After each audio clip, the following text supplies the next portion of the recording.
Hello, friends. We're now moving on to the Rays and Initiations number 90. It's hard to believe I've done all these, but they've been somewhat spasmodic. I haven't been able to work consistently.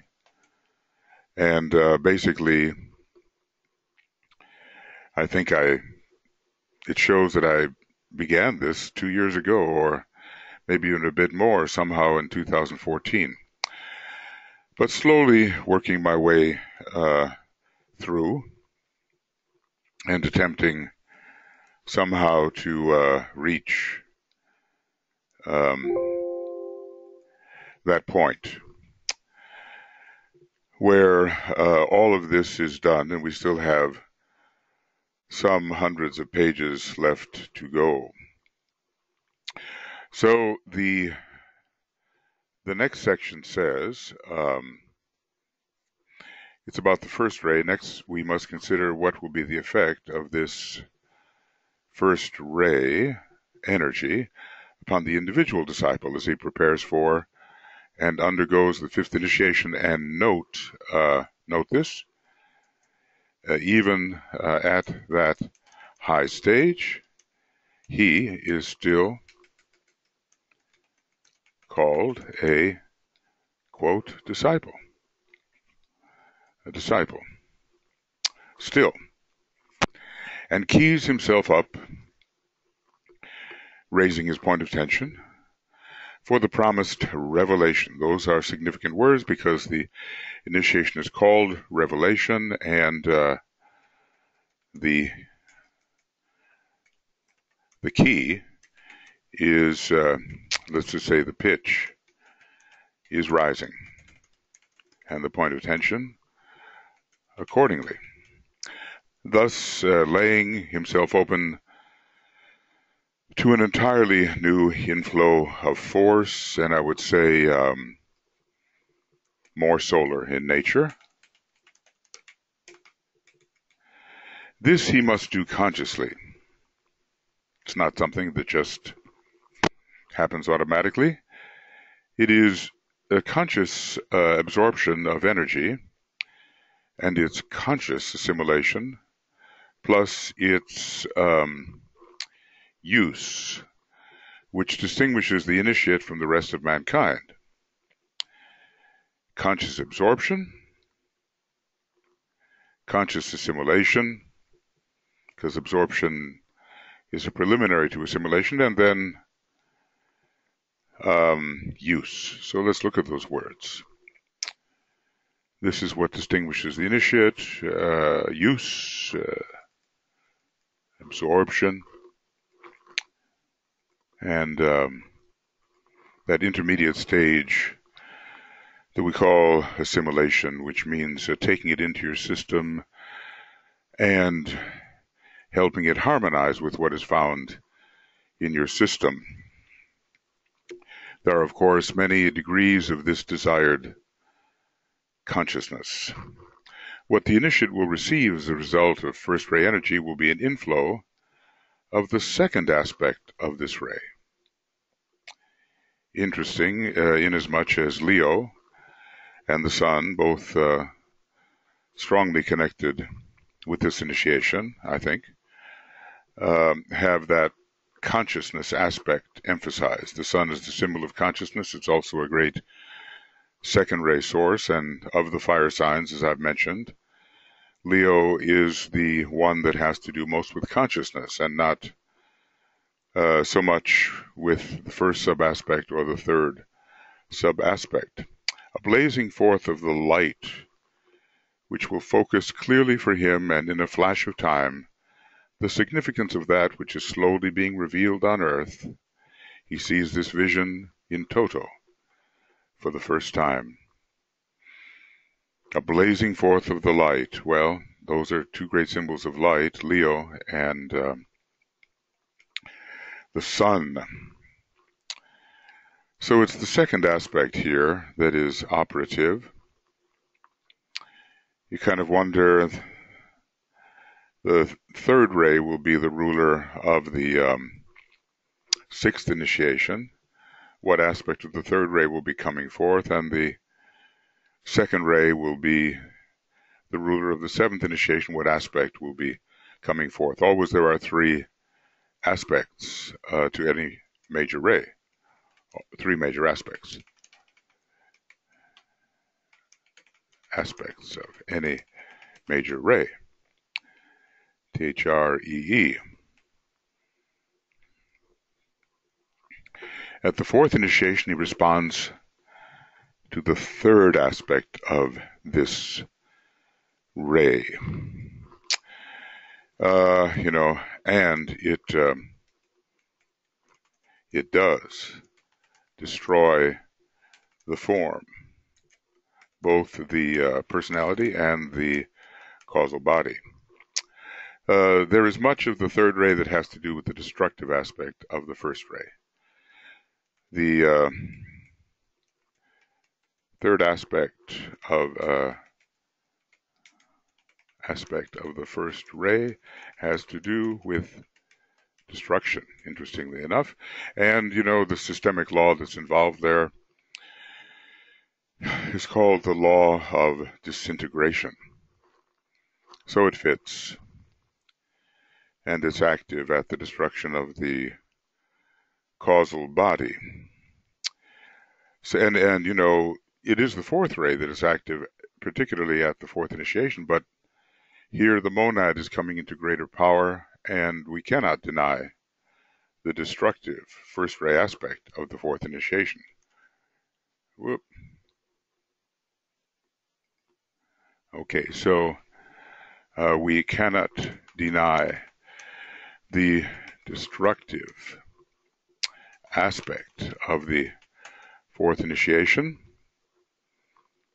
even though it is said to be ruled by the fourth ray.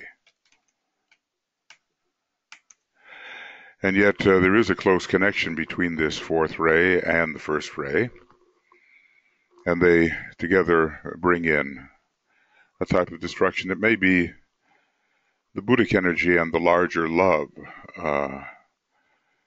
which begins to appear at the fourth initiation and destroys the more confined love found in the causal body.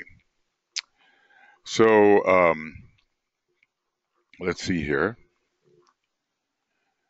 At the fourth initiation, he responds to the third aspect of this first ray, right?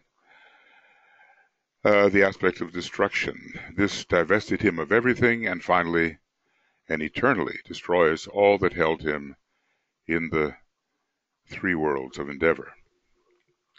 Even though the causal body is, from our particular point of view, an exalted vehicle, it is still within the dense physical vehicle of the solar logos and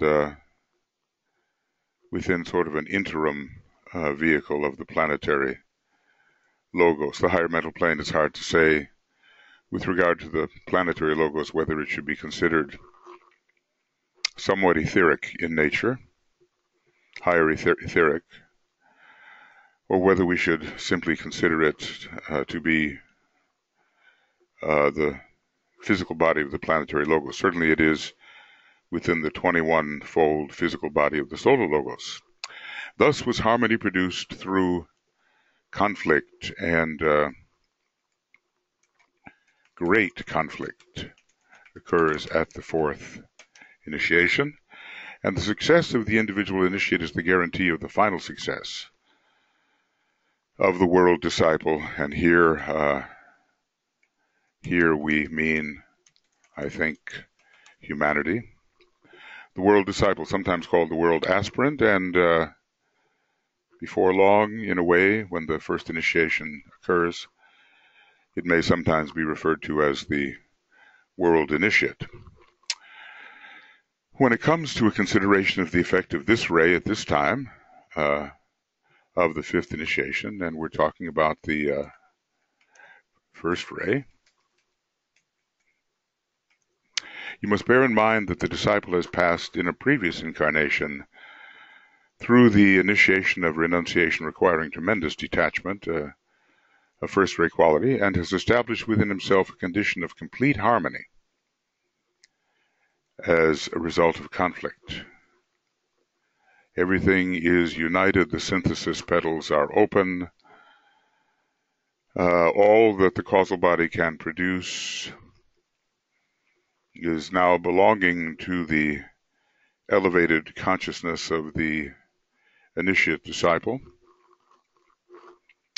So there is no longer that warfare in his own nature, and he is not in conflict with the divine plan. So we might say not in conflict within his nature, nor in conflict with the divine plan in general. Now, even the Christ in the Garden of Gethsemane, DK tells us, had to struggle to accept the divine will as presented by Shambhala, and if I'm remembering properly, had his own perspective on how to work out the salvation of humanity, but had to relinquish that in favor of the greater plan of the planetary logos, or Sanat Kumara. So he comes to complete harmony as a result of conflict. He has been soul and personality. He has been sun and moon, and they go in different directions. A conflict which has been raging for millennia of years, thousands of years, and whose goal has ever been revelation. So the goal of conflict is revelation, greater light. It takes a long time to pass through the initiatory process. And if you think about some of the earlier initiates, such as the Christ and the Buddha, they're taking the third initiation in Atlantis millions of years ago. Now, to us it is offered to take these initiations rapidly, even in the same life. So it's a tremendous change of speed, remarkable. And who knows when they took the second. Well, the Buddha had taken the second initiation on the moon chain apparently, and was ready to take the third, but it wasn't being offered at the time he was ready. The Christ apparently had taken the second degree, but was it in Lemurian times? Was it in earlier Atlantean times? He couldn't be taking the third degree unless he had taken the second before that, but of his taking of the second, there is no mention. Just as a camera has to be correctly focused in order to register correctly that which is visioned, so the harmony, this harmony once finally achieved, can be regarded as a form of focused orientation. In harmony with life as presented, and seeing life from the perspective of harmony. Throughout the many lives the disciple has lived, there have been many such moments, but they were brief and passing. We might say feeling harmonized within himself and with life as presented, as perceived. Serving only to stir the aspiration into activity. Well, when you see the possibility, you strive towards it, even though you cannot hold that point of tension and sustain it. With the disciple at the fourth initiation submitting himself to the fifth initiation, the orientation and the focused attained remains a permanent condition. So what has he achieved? He has achieved, let's call it, continuity of harmonization.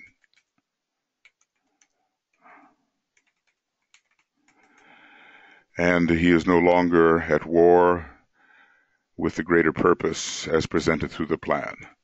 No longer at war with the purpose presented through the impulsion of the monad, now very strong.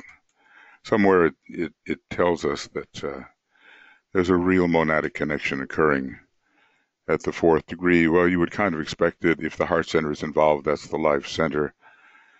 And the monad must be involved with that life center. And then, of course, we cannot deny the presence of the first ray in that fourth initiation because so much destruction occurs. And the second ray, too, operating with that greater love of the triad, is a destructive factor. So many things conspire to destroy the causal body. The egoic load is not just one force alone. Even the atomic triangle helps to shatter the connection. So it's destruction all around, destruction of limitation all around. That's a first ray factor. So this fifth initiation, I suppose, prefaces an entirely new cycle of spiritual experience, based upon the rays of aspect now.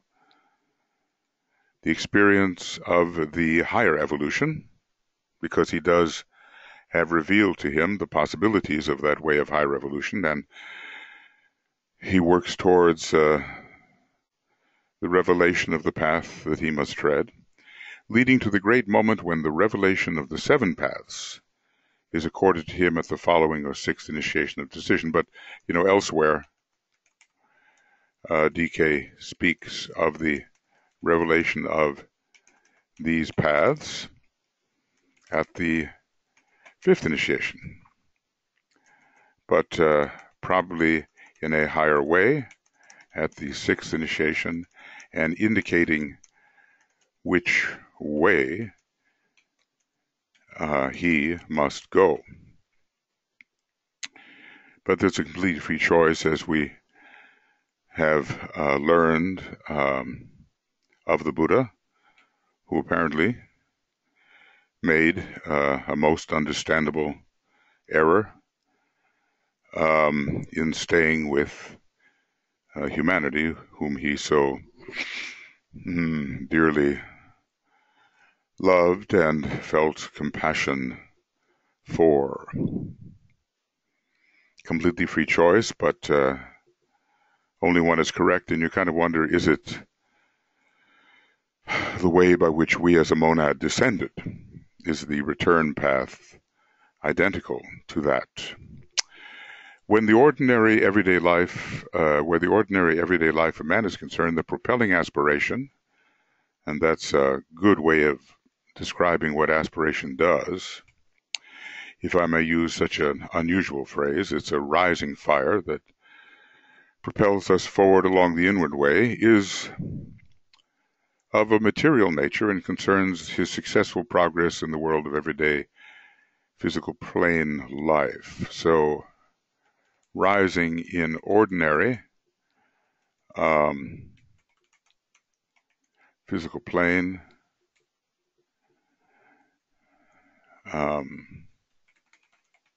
life. Okay. It might be wise to consider ambition as the lowest expression of aspiration. It does seek a better condition, even though it is at first selfish. This ambition covers all the many phases of the path of evolution, from the ambition of the raw savage in primeval time to gain food and shelter for himself and family, to the ambition of the modern businessman to reach the height of financial gain and power. That's more a fifth pedal.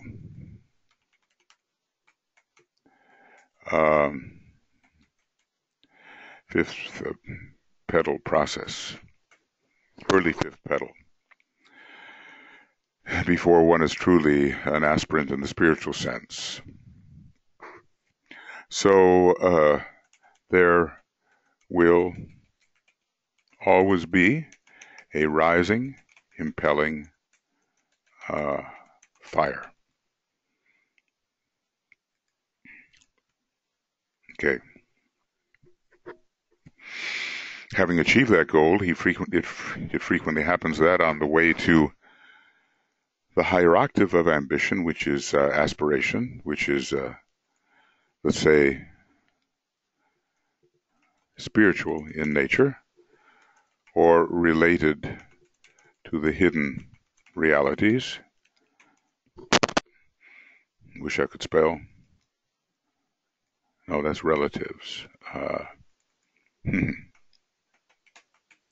There may come a cycle of lives where the ambition is directed to the creative arts.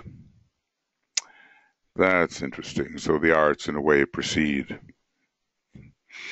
the spiritual aspiration. So we have material ambition, the arts, and then spiritual aspiration. Next comes gradually the transmutation of all these ambitions into a steadily growing and consciously spiritual aspiration.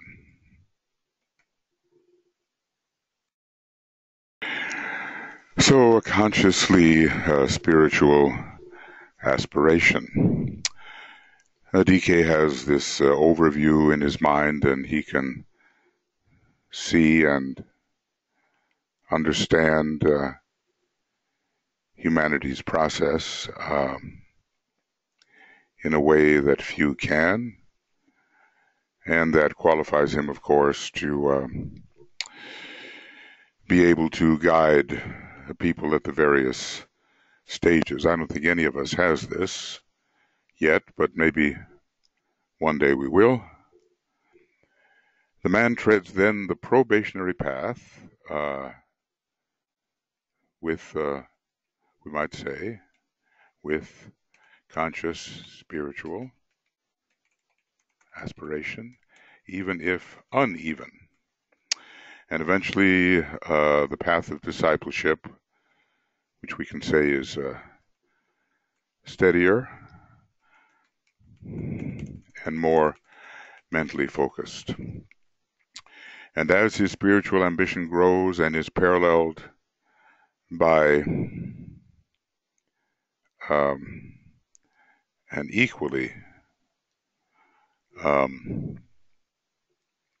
steady growth of mental realization, I suppose, regardless of what the ray may be, because all have minds, he passes from initiation to initiation until there comes the culminating fifth initiation. This is a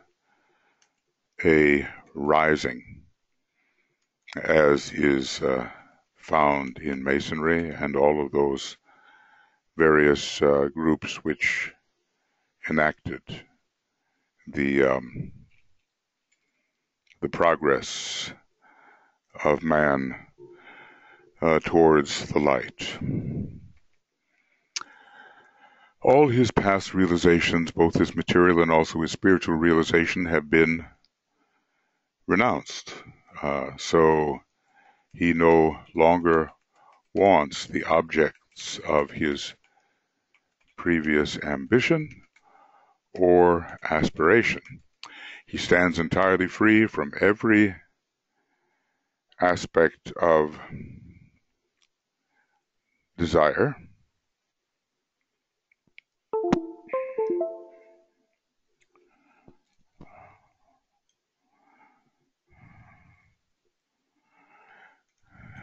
Okay. Free from every aspect of desire. Well, Master Moria tells us that we choose and co-measure our desires, certainly of lower desire,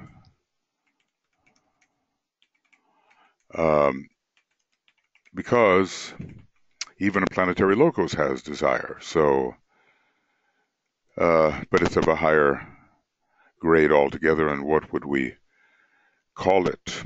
Maybe when we are encountering the desire of a planetary locus, we call it something like love. But every aspect of desire for life in the phenomenal worlds, no desire for life in the phenomenal worlds. The spiritual will has been substituted for desire. It's like maybe the relationship between Atma and the astral plane, or Atma and the desires of the soul. Then reinforced by the inflow of the first ray shambolic energy, and offering no obstructions or hindrances from within himself as a personality, because the personality is now a Maivarupa. He is in a position to receive stimulation which will enable him to see that which is to be revealed and to accept revelation, a whole new vision of higher possibilities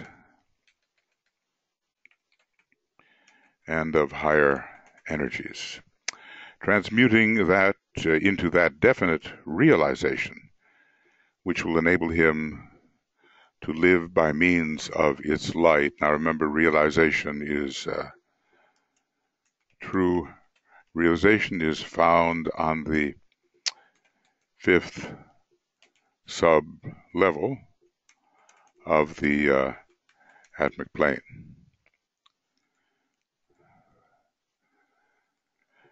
The counting from above. So on the fifth subplane of the Atmic plane, we have realization. So you have, therefore, certain words which are concerned with the method whereby the vision is accorded and revelation given. And here he will show the progress. Ambition implemented by determination, so the fixity of the personal will, leading to aspiration, implemented by devotion or one-pointed attention. So here is a focusing of an astral stream of energy which is aiming towards some kind of elevation, followed by revelation, implemented by the will in its two lower aspects, apparently the third and second. At the fourth initiation, the third; at the fifth initiation, the second sub-aspect. So it is the will as found at the fifth initiation, which implements the revelation, and then realization implemented by the will in its highest aspect. Will he call this the will to good, is the question. I still think that, the will to be is a still higher aspect of the will. So there we go. Ambition, aspiration, revelation, realization. That's the progress. Where are we? Where are the people we know? You can't rush change from one to another. And there are lesser revelations and lesser realizations that are not focused on the Atmic plane. But we're talking about the high revelations of the fifth and sixth initiation. So the realization has to be, finally, which of the 7 paths on the way of high revolution he is to tread. So realization is the making the revelation one's own. We might say that realization is the assimilation of the revelation.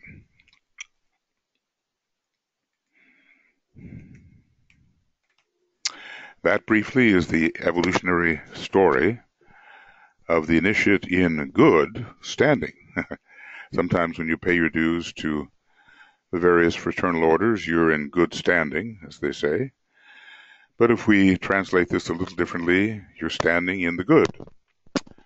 In the good.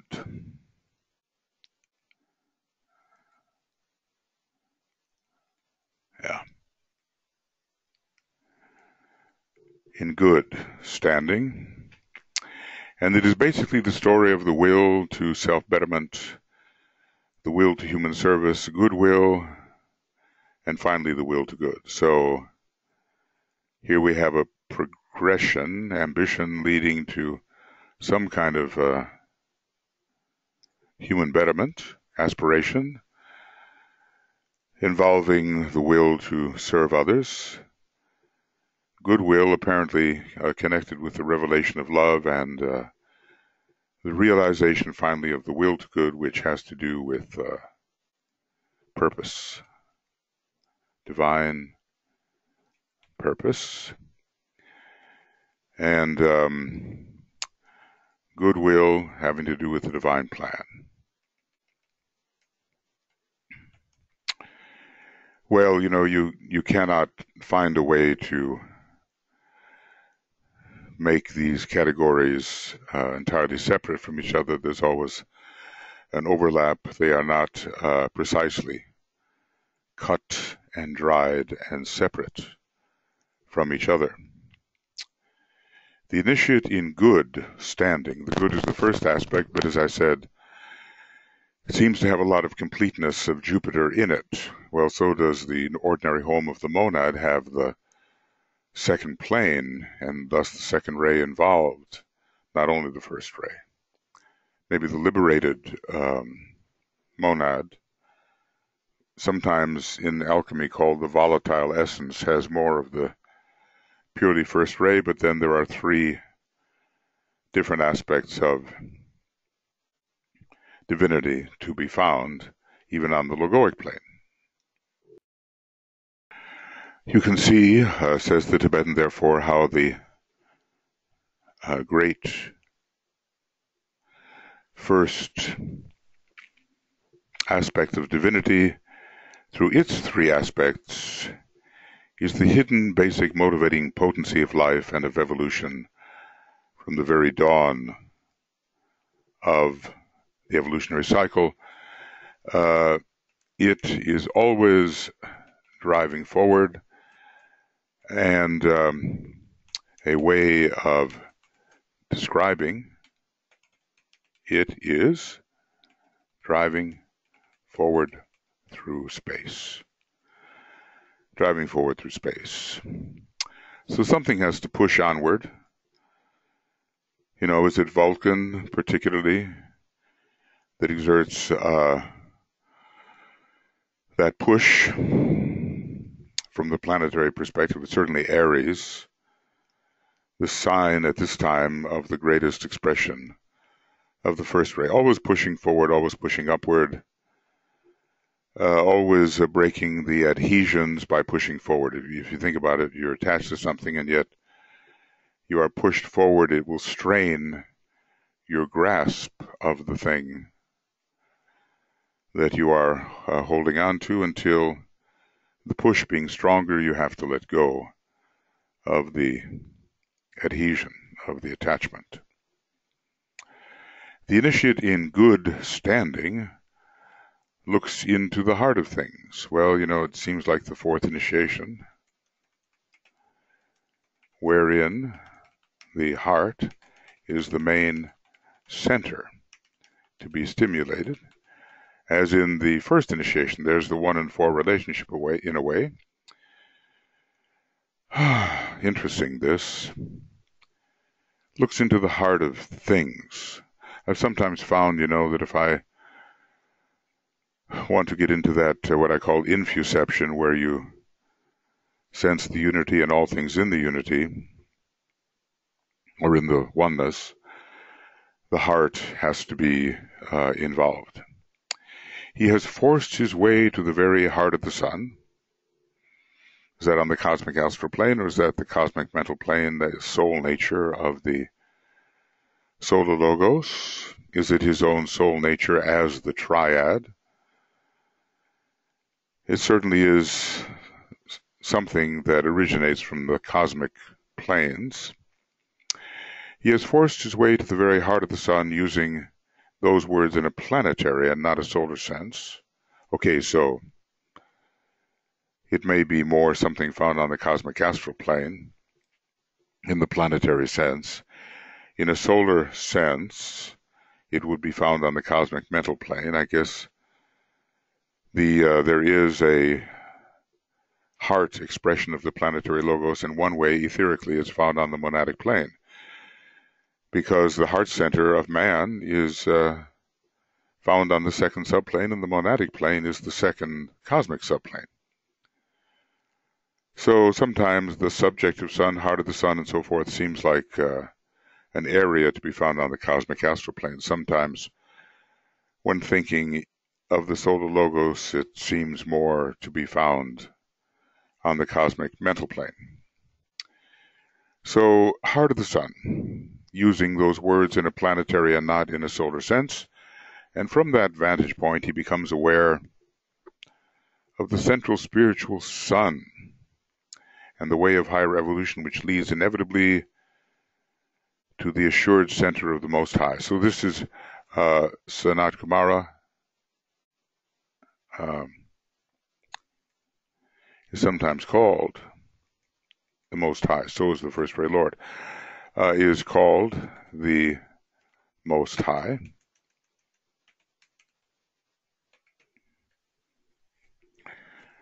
So we may be talking about talking here about our own monadic nature and maybe the monadic nature of the planet, which is of the first ray, we have been told. So it leads eventually to that assured center of the Most High. The central spiritual sun in man is the monad.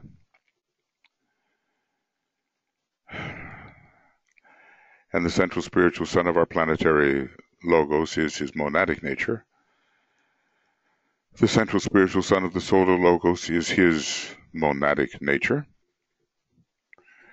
Might be quite enough to reach our own sense of assurance within our own monadic nature, which is part of the etheric expression of our planetary logos.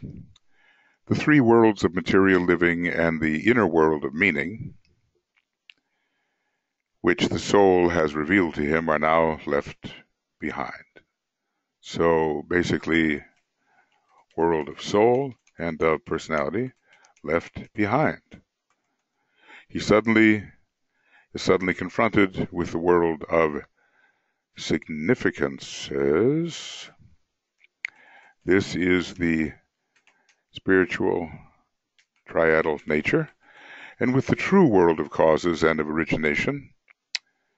Okay, well, this is actually the logoic plane.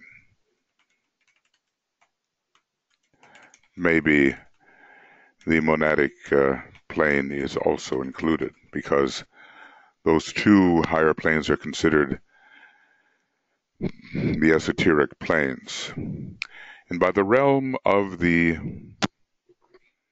universal, as we begin to rise through the cosmic planes. Cosmic planes. He discovers that all he had thought anent the law of cause and effect was so limited that in the light of the higher evolution it has practically become meaningless, except as the ABC whereby he can teach the children of men. Well, that's I sometimes think Master DK is running a kindergarten. It's like we are in the kindergarten, and we are the children. Kindergarten, just one A, at least in English. So we outgrow constantly what used to seem a broad perspective. And then as we prescind, stand back, withdraw, what had seemed so big up close seems smaller and smaller. He realizes through the revelation accorded, revelation, there's that word again, and DK is telling us a lot about the fifth initiation here. More clearly than has hitherto been possible, the purpose of our planetary logos. Well, maybe, let's just say, purpose is found more specifically on the monadic plane, but from the atmic plane of mastership, it can be better realized. From the time of the third initiation, this purpose has been gradually revealing itself. So the third, that leapfrog relationship, the third is related to the fifth, the fourth to the sixth, the fifth to the seventh, as he has told us. That great station of light which the planetary logos is to establish, and the fact that he represents within our solar system a kind of base of the spine center in relation to the solar logos, which is why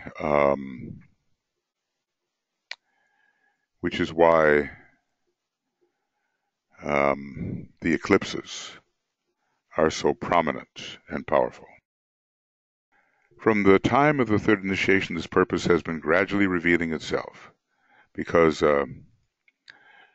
purpose dwells with the monad, and from the time of the third initiation, the monad is being revealed consciously. He sees it expressing itself through Sanat Kumara, who is the personality expression of the planetary logos. This is just one of the definitions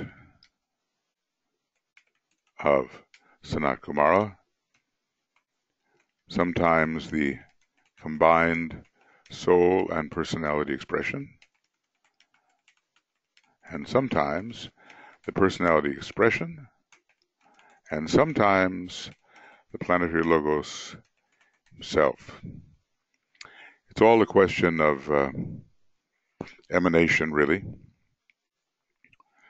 During the coming interval and cycle of preparation for the sixth initiation, could last quite a while, because Sanat Kumara needs help, and recently has tapped all the becoming sixth degree initiates, and those also have made their decision and have deferred their decision until there's less of a crisis on this planet. He's asked them to do that.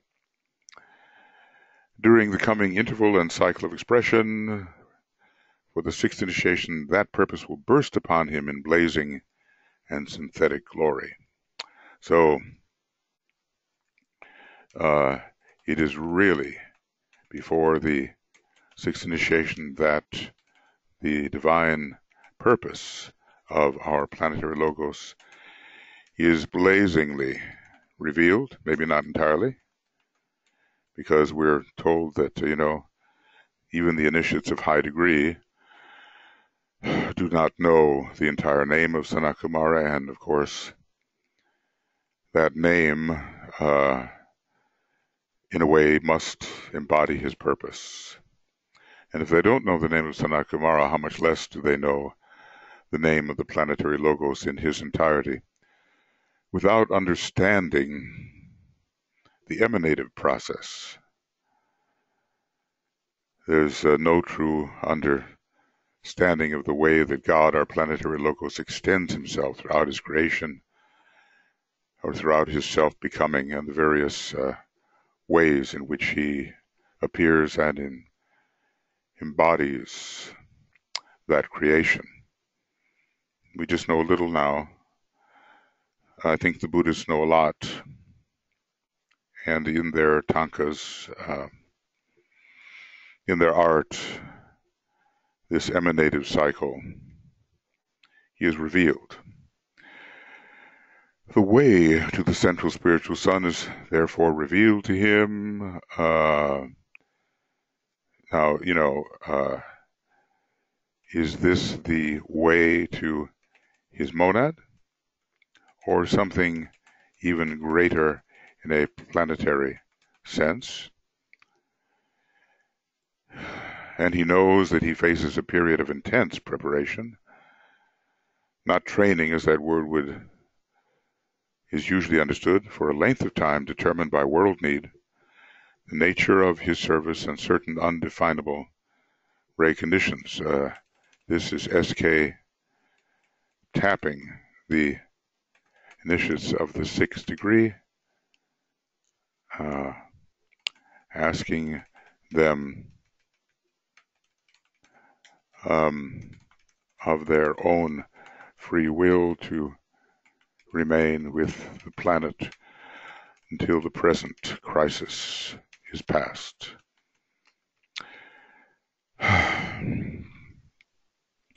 But there are a number of things which determine this period of intense preparation, in case we think that, once we pass through the 4th degree or something, things will become less intense for us, and we will be, in a way, home with greater ease. It is not so. What's the story that the road winds uphill all the way? I'm noticing that I have a little bit of a, you'll be seeing it on the side, I guess, some sort of explanations coming from the Word program. I'm sorry about that. I don't always see it, and my dashboard covers it up, so just concentrate on the text. He has to fulfill the magnetic condition which will enable him to form his own ashram. Well, as Master DK did at his own 5th degree, well, certainly he's on the way to the 6th. And what is his path? How could we say, except as an expert on the energies and on the 7 rays? Well, is there a possibility it's the ray path? It's sheer speculation. But he's certainly a highly monastic master, and those who already have a great deal of manas in their makeup usually do not tread the path to Sirius, and the love energy has to be very, very strong to tread the second path of magnetic work. Well, it's hard to say, nor do we have to say it, but he certainly is a master of so many different types of energies, and he has been responsible for presenting in the fullest way thus far the ray energies to humanity. So he has to fulfill the magnetic condition which will enable him to form his own ashram. How does he gather the likely prospects? Whoop. We don't want that. So how are those gathered? What are the inner occult conditions leading to the possibility of rightful gathering? He has to unfold a new phase of selective spiritual discrimination, so he knows who he should choose and why. And that requires a great ability to understand the past relations, karma, and prognostication as to the direction of those that he might choose and their adherence to the goals of the ashram as he will set them.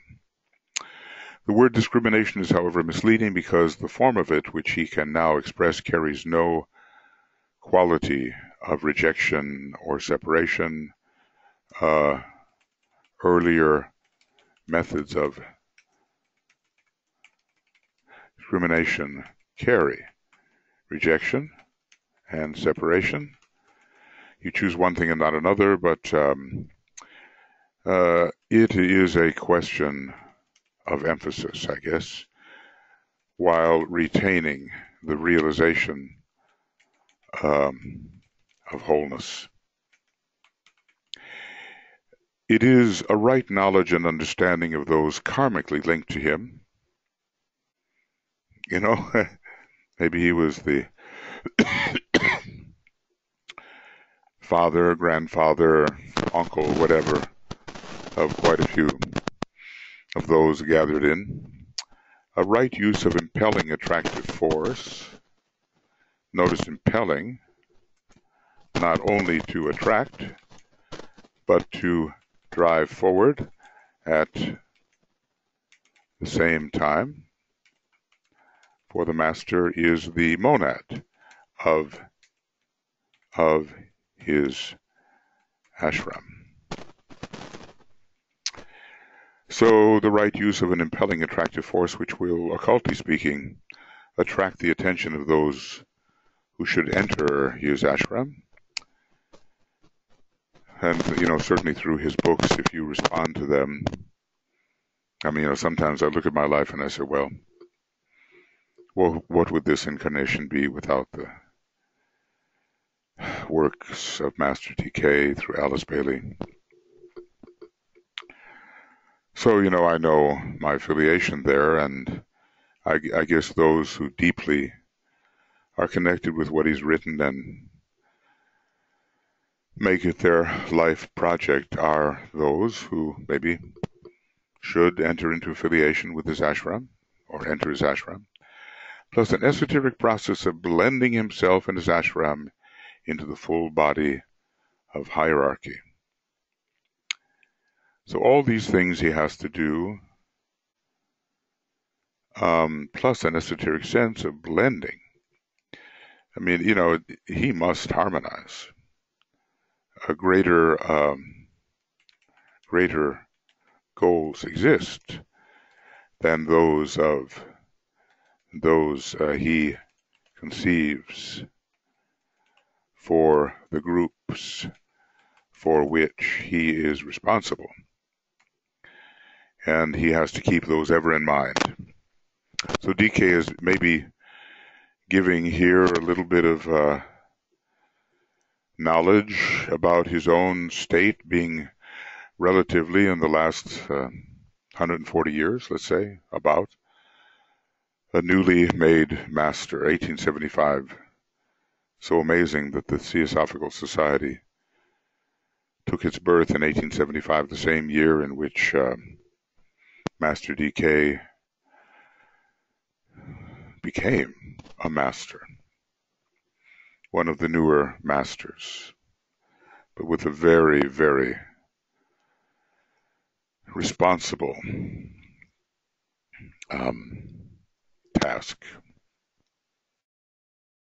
So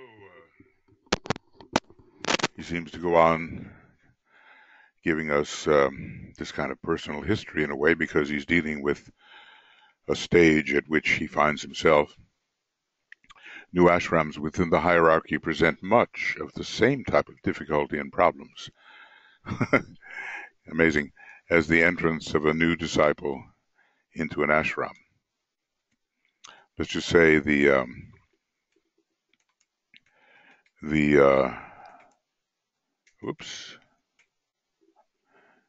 greater ashram must harmoniously receive the new ashram. And even for a master, for a new master, this apparently presents a difficulty, a period of adjustment. Amazing that thought, that even with all the newly made master knows, still there is a way of proceeding within the larger ashram to which he has to accommodate his plans and intentions. Think of it, the Christ is in the Garden of Gethsemane, and he has to accommodate himself to the ways of Sanat Kumara somehow.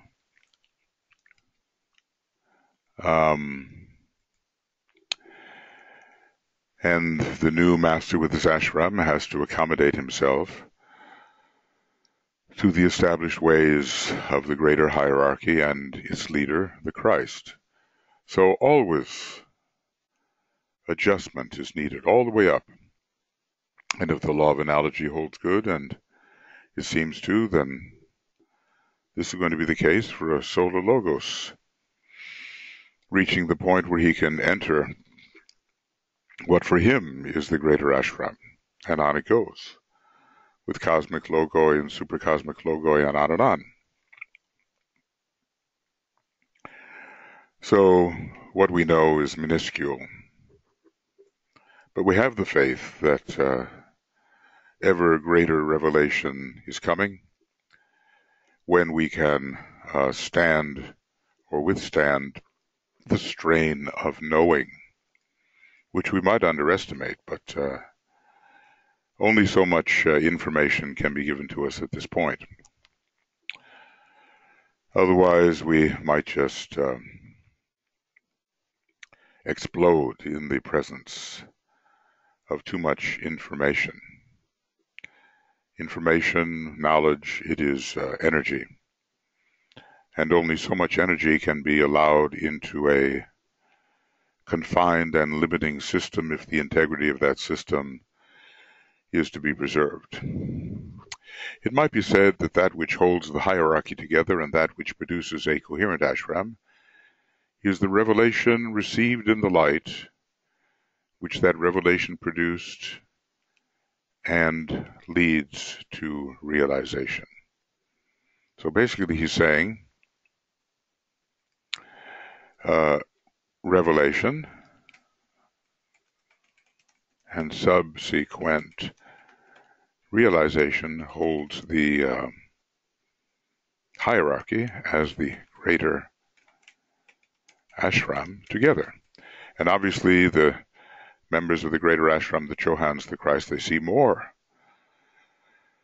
than the master can ever see, and thus the necessity of occult obedience. We just have to know our superiors, have faith in them, and go along with what they indicate. I mean, we experiment along the way, of course, but we must not think that we know more than those who stand on a level higher than we. It's easy for ignorance to presume a greater knowledge than those centers and forces which actually have the greater knowledge. This is always ignorance presuming, self-righteously presuming its own greatness. On a lower level, he tells that the new disciple is ever more conceited in some ways than the experienced disciple. Ashramic responsibility, constant service within the planetary life, and the subjection of himself and of his ashram to cyclic stimulation from Shambhala. How often? What do we say? Every Wesak? Well, we can't know for sure. Plus certain mysterious processes which have naught to do with form consciousness, but with the, what is this? Sensitivity of the universe occupy the interim between the fifth and sixth initiations. Well, he's giving a lot of information here. Not that we can necessarily benefit from it, knowing what we know, but responsibility within his own ashram, for which he serves as the monadic point, and to the ashram of the Chohan, in which he plays his part into the hierarchy as the greater ashram of Sanat Kumara. All those types of responsibility are his. It's all taking place within the planetary life.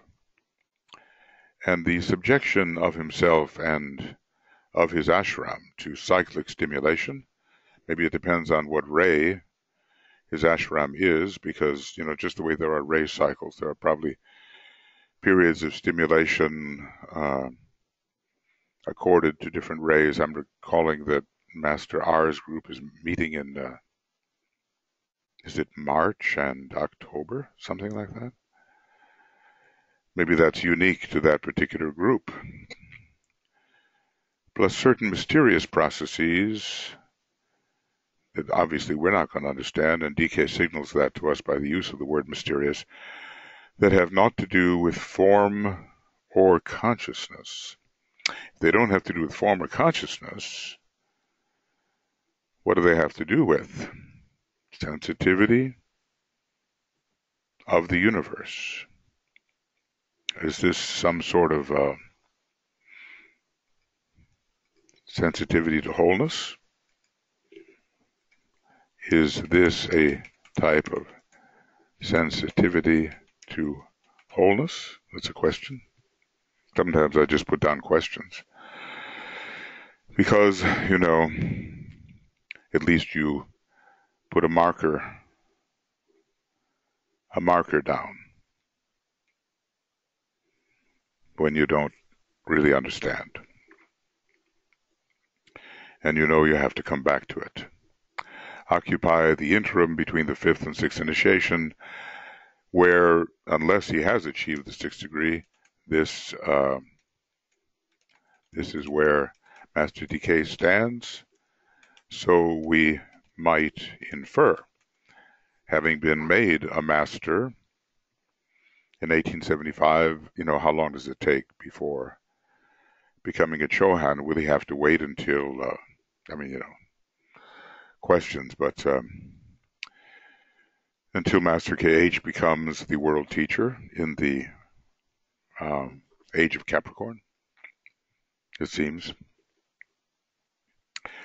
This progression forward is all under law and according to need, and by the time a master reaches this point, the need of the greater whole in which he works is the main thing. It's never going to be ambition or even aspiration. It's going to be something else. It's going to be a larger type of appreciation of his role in helping to make something larger than his vision occur.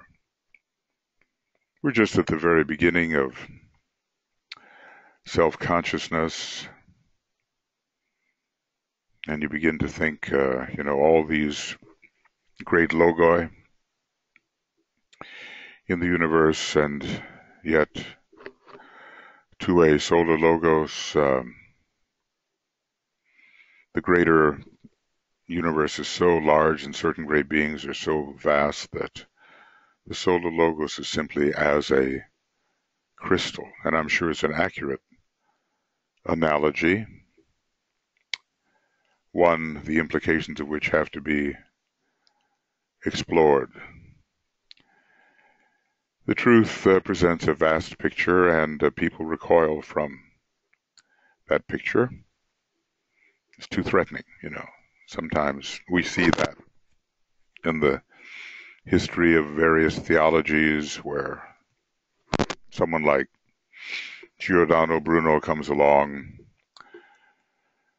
and presents a vast cosmological view, and they grab him for heresy and burn him. because vastness can threaten the security of those who are more safely controlled if they believe in a narrower picture. So it's a question of will and control, often, rather than of the possibility of true illumination, and ignorance will always fight against the expansion of consciousness. Now, if we keep going, we're going to get into a presentation about the sixth initiation, ruled by the third ray. It's choice. It's Saturn. Libra, we know, is the sign of decision, and which emphasizes the third ray primarily, as it is presented by Master DK. There may be plenty of second ray and first ray in it. It's like every ray has three subsidiaries, and you kind of wonder about the various signs of the zodiac, that they will have at least three rays associated with them, even though there may be duplication. When you think about the sun or the solar logos, there is duplication. At the present time, there's a second ray personality and a second ray soul, and maybe an eventual second ray monad. There's some duplication there. In the next solar system, it will be a first ray personality, I believe, and retaining the second ray soul, which by that time may be a second ray triad. Depends on how well our solar logos does, whether he takes the fourth cosmic initiation or maybe the fifth. And the monadic ray, probably the fourth subsidiary leading to the second major monadic ray, if the law of analogy holds good. So let's see what he says. We have concluded our study of the rays and the 5 initiations, and there is little more that I can tell you about the remaining 4, except 1 or 2 points, and then the 6th initiation of decision. Seems important, you know, every 49 years that decision is made by a powerful group of shambolic beings, especially if they are retained within the aura of the planetary scheme, because Sanat Kumara needs their services. Such is the crisis. This initiation is governed by the third ray of active intelligence. It's a ray that's involved in choice, studying all the different options, perhaps, and making intelligent choice. But of course, for such beings as we are speaking of, there has to be not just intelligent choice, it has to be intuitively accurate choice. There's only one way, really, that such a being can tread. The only reason I am making a few comments upon the 6th initiation is that at this time a number of the masters are taking this step, and it is most peculiar. It has a most peculiar application to the time of the reappearance of the Christ. Well, another factor involving, it's not just what humanity does to clean house, you know, not just the house cleaning, the peace, the sharing, not just, but conditions on the higher levels altogether. So they are retained according to the will of Sanat Kumara, and obviously according to their own realization, their own agreement, because they see and understand. At this initiation of decision, the master concerned decides usually which of the 7 paths he intends to tread, and now 9. Some masters decide to remain until the close of our planetary life. I would say when tapped by SK. at which time the last weary pilgrim will have found his way home. And that, we might say that this is the seventh scheme round. There are differences, I think, between chain rounds and scheme rounds, and involving the seventh chain and a passage through all the chains for one complete seventh cycle. The earth can then be prepared for a new humanity. Are these pilgrims only human pilgrims? Are these only human pilgrims? Because it seems that some animals will not,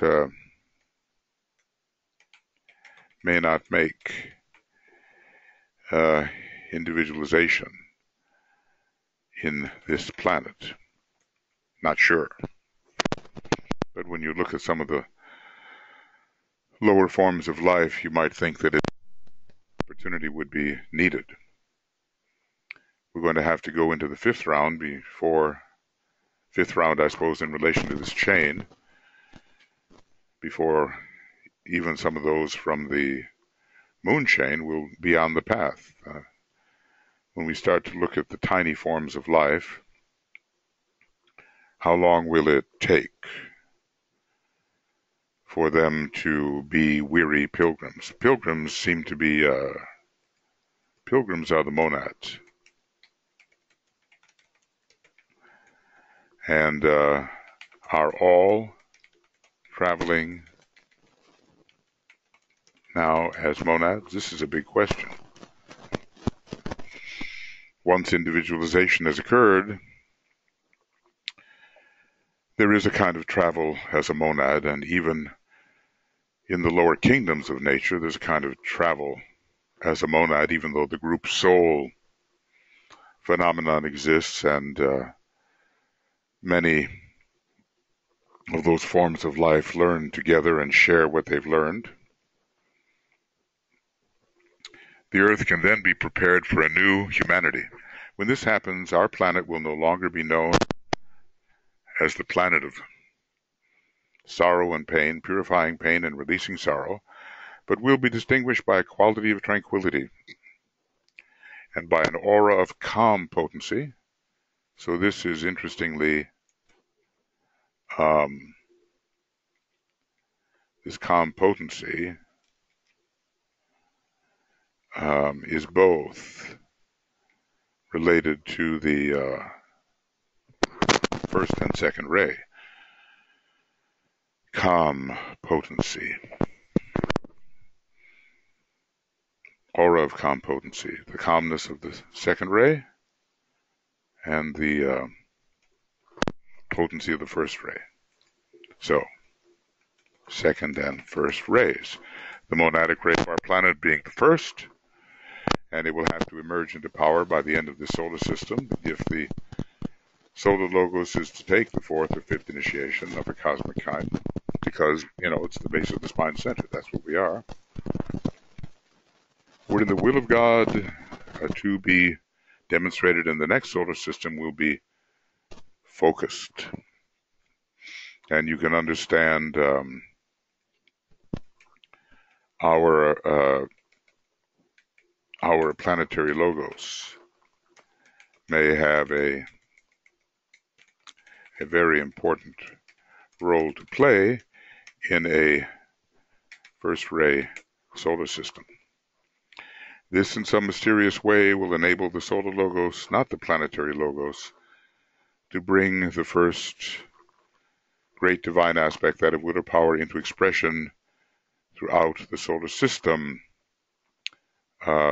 towards the end of this solar system. Now, in the same way that a human being will have, often the case, the personality ray to be demonstrated in the next incarnation at the close of the present incarnation, This was the case with LTSK, one of the disciples. He was to have a, what was it? I get the order mixed up. First and second ray personality. Was it the first ray personality in the next incarnation and the second ray after that? Because he was a third ray soul. Or was it first the second ray and then the first? I forget. But the important thing is that at the end of this incarnation, already the personality ray would be demonstrating. Well, here is the incarnation of a solar logos, and we know that or infer that he has to have a first ray personality in the next incarnation in order to demonstrate a will system. So, likewise, he would be able to focus the first ray in expression throughout our solar system. It's an analogy and may hold good. Instead, therefore, of the statement which explains our present solar system, God is love, we shall have a dynamic expression of the will to good, never really dropping the second ray in that goodness, an energy which will have been generated to some extent upon our earth in anticipation of its use in the next solar system, because after all, the soul ray must and will remain the same, and the monadic ray will not change. The monadic ray of men may change from one solar system to another. Third ray monads have to move up the scale, we're told, towards the second ray monadic demonstration. And probably in a higher analogy, this may be true even of planetary logoi and solar logoi in terms of their monadic ray, but in such a large context as we cannot fathom. This is the reward which the present Earth humanity will reap. Now, by Earth humanity, maybe he means maybe all those presently working through the Earth scheme. Well, I obviously don't have that one. And of course, I don't think he means to differentiate between moon-chain humanity and previous solar system humanity, although, they may have left the solar system before this consummation occurs because they are more fully developed. So maybe he does mean actual Earth humanity. I don't think we can tell at this point. And this is the consummation of the preordained task of our planetary logos, to focus the will to good even in this present incarnation so it can be used in his next first ray incarnation. He undertook when he came into incarnation through the medium of our little planet to aid the work of the solar logos in expressing the will aspect of divinity, and we might say, naturally enough, as his monadic ray is the first ray of will and power. A 1, 2, 3 planet. Amazing. But because he is still a non-sacred planet, the monadic ray is what DK calls occultly non-effective or ineffective. And yet we do see reflections of it in the apparent savagery of nature.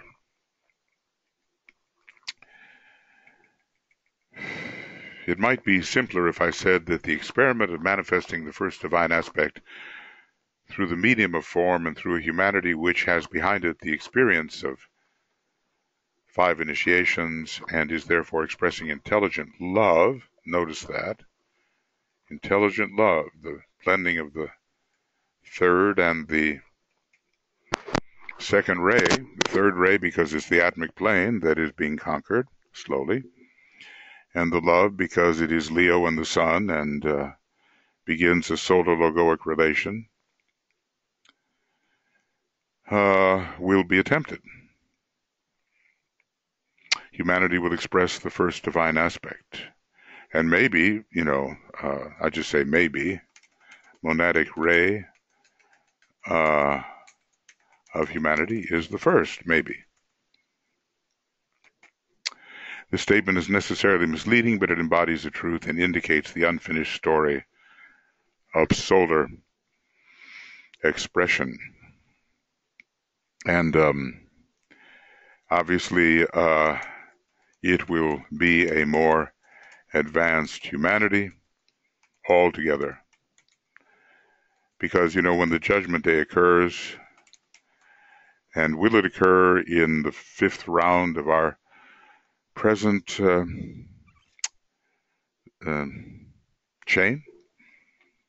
Well, maybe by the end of it all, those who are human beings or have the possibility of becoming human beings in this planetary scheme will have all reached at least the fifth degree.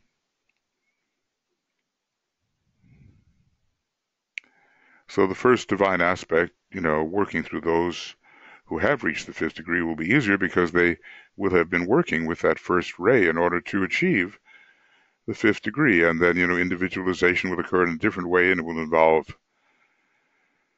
more the monadic plane than simply the plane of soul, which is the center in our present solar system.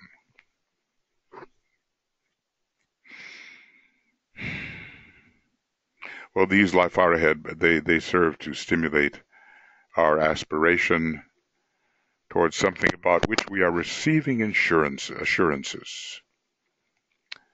I mean, where there's no vision, the people perish, and where there is vision,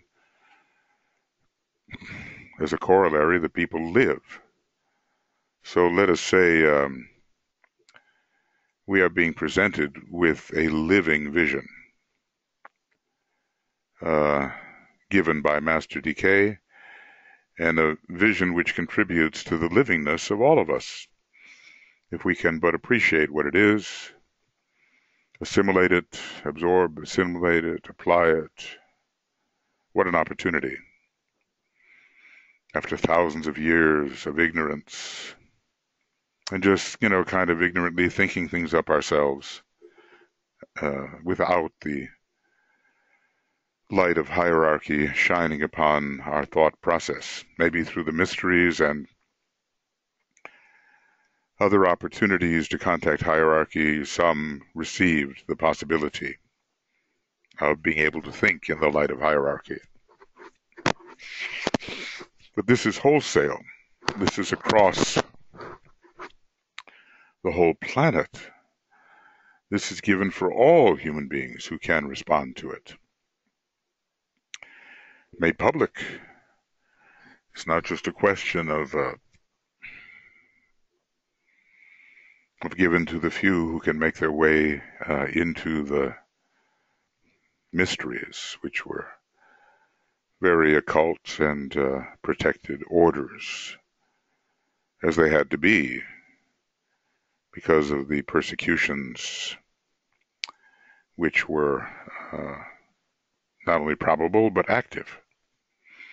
We know how the church and other bodies in power fought against Masonry, probably fought against the earlier presentation of the mysteries, although some high people in society were members of those, but maybe they were members, initiates, without having to declare that was the case.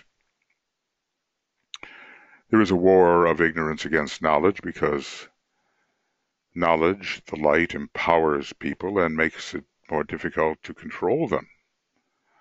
And some people thrive on the control of others to carry out their behests so that they can live maybe a more comfortable life which will allow them the fulfillment of their not so very high desires. it is the way it is, and things move slowly, but now they can move much more rapidly because the time has come for that amazing reappearance and a greater Aquarian age and the end of the 250,000 year cycle and the entry of humanity into the fifth kingdom of nature, at least in its higher brackets, and for the initiation of humanity, at least in its higher brackets, into the first degree. Time has come. And what's it said, that the whole of creation groaneth and travaileth, waiting for the coming of the sons of God. I suppose the hierarchy, and I suppose the power of the solar angels. Today, however, in taking the sixth initiation, all the masters so doing, and under the suggestion of the Christ, continue to make the decision which will control their future progress on one of the seven paths, but at the same time, all of them are postponing this proposed progress upon their chosen path in order for a brief time relatively to implement and aid the work of the Christ and towards the externalization of the hierarchy through the medium of certain ashrams. Well, okay, it's the Christ and it's Sanat Kumara. The Christ suggests, but does Sanat Kumara do more than suggest? He cannot compel. He cannot force. It's against the law, against the Syrian law. So yes, the choice is there, and there's no avoiding the decision. The decision is made. Choice is there. But the group is helping the Christ reappear.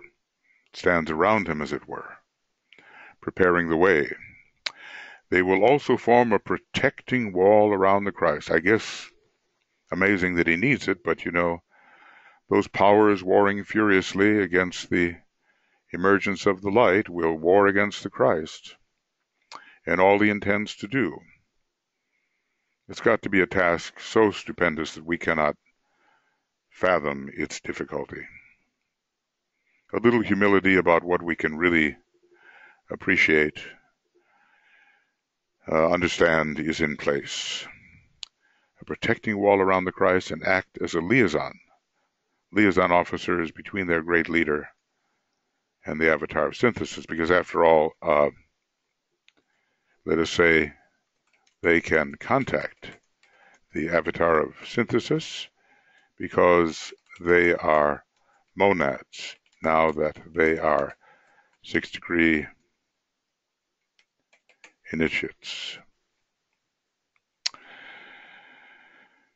So, let's just say these initiates have a great deal to do with when the Christ can reappear. They have a big job. It's not only what humanity does, it's what's done in terms of occult preparation. We can get some little inkling about that by reading what DK says, but as I say, for us at the moment, it's just words and the report of what happens on high. Christ himself took this initiation some time ago and passed through the resurrection initiation and the experience of the seventh initiation, and I want to say partially. As the seventh initiation seems to take some time. And when he and the Buddha passed before Sanat Kumara at the end of the age and prepared to go on to service of a higher kind, it seems to me to be the completion of the seventh initiation. So, you know, the Christ took this some time ago, we might say focally in the Garden of Gethsemane.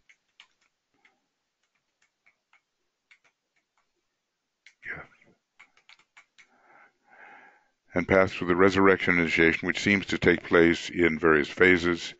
Maybe one of those phases occurred in 1943 when, in relation to Gemini, when the love of God reached a kind of high point. Yeah. So these masters of the sixth degree can, in a mysterious fashion, implement the expression of the divine will to good on earth. So for a while, I should capitalize it, a shambolic task. They will work in collaboration with those masters whose ashrams will be the first to be anchored on the earth in the sense of physical expression, because esoterically speaking, the will of God holds them there. And who are those? He seems to give this to us.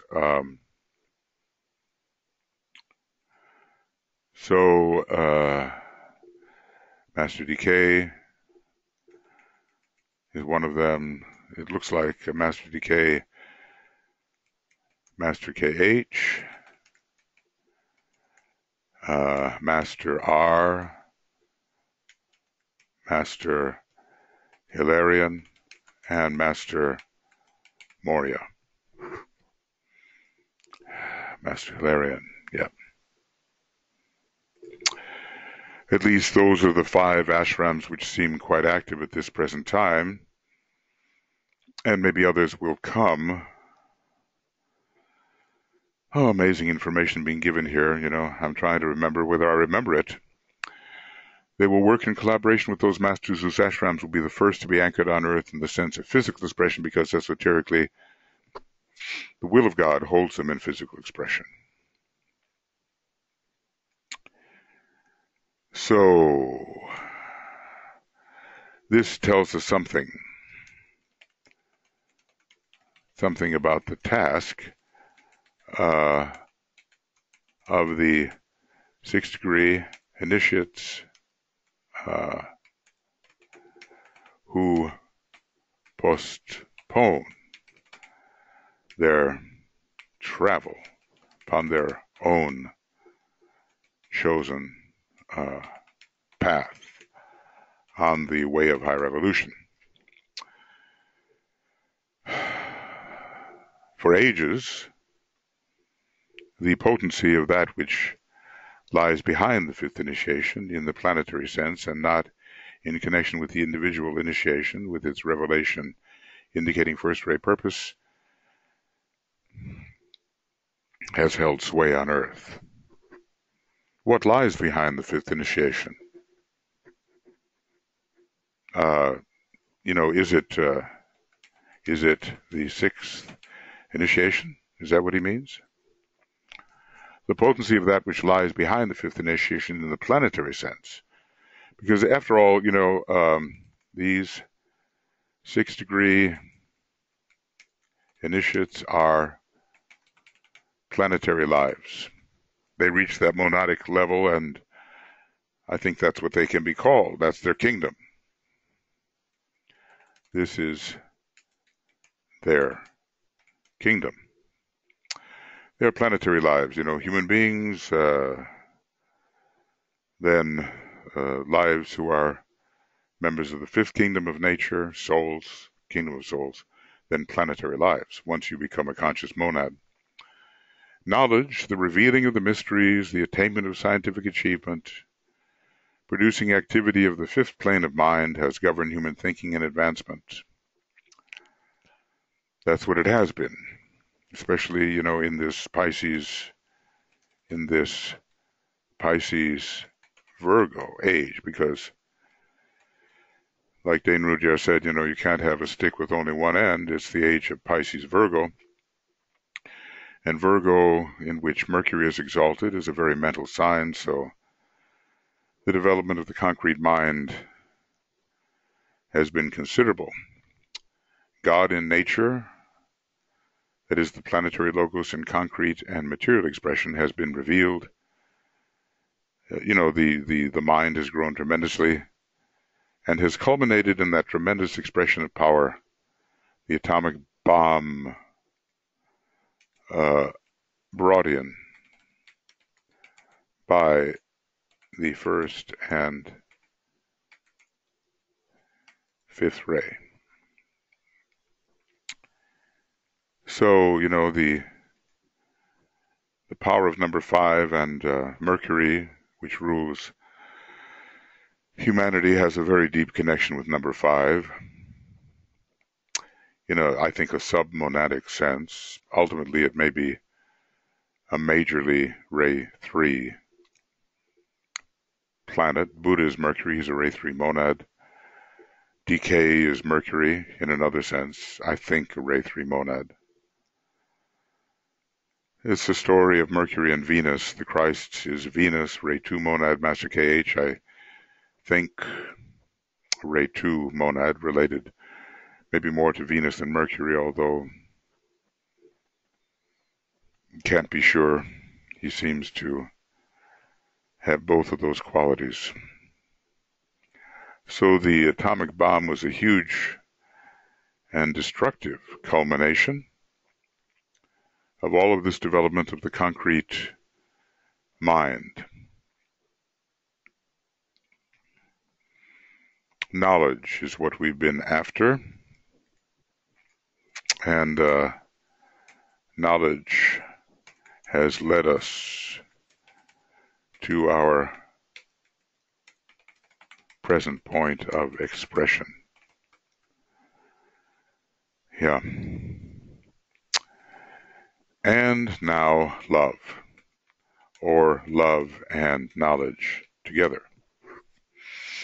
Now the potency which lies behind the sixth initiation will take hold of the evolutionary process and will implement divine purpose. All of this behind, within.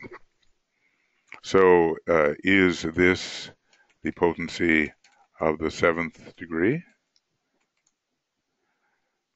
Or is he simply speaking of that which empowers 6th degree initiates? The monad does empower.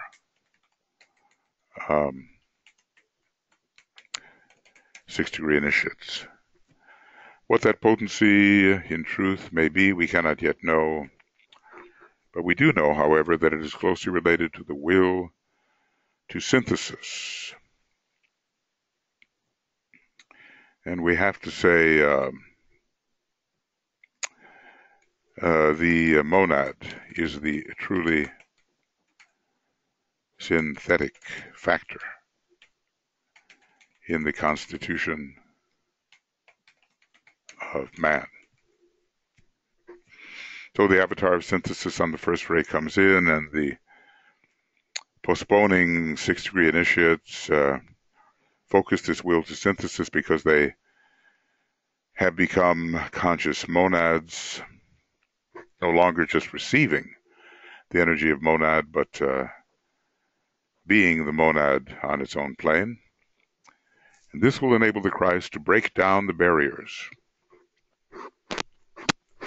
the separating walls which selfish, self-centered, and materialistic humanity, largely with the aid of the churches of the world, with their materialistic bias, remember the third ray personality of the Catholic Church, has built, thereby letting in the light of understanding, I suppose, on the second ray, and clearing the way for the fuller expression of the will of God.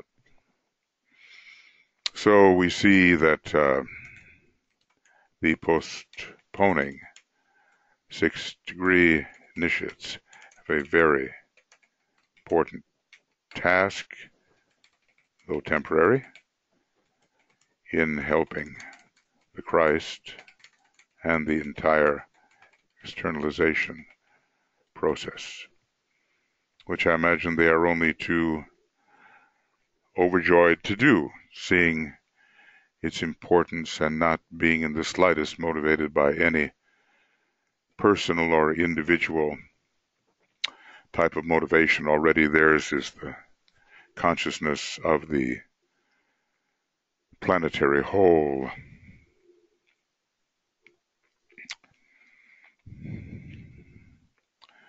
So the Christ has he's going to carry the will of God He's going to carry the vibration of the avatar of synthesis and of peace, spirit of peace, and the illumination of the Buddha, whose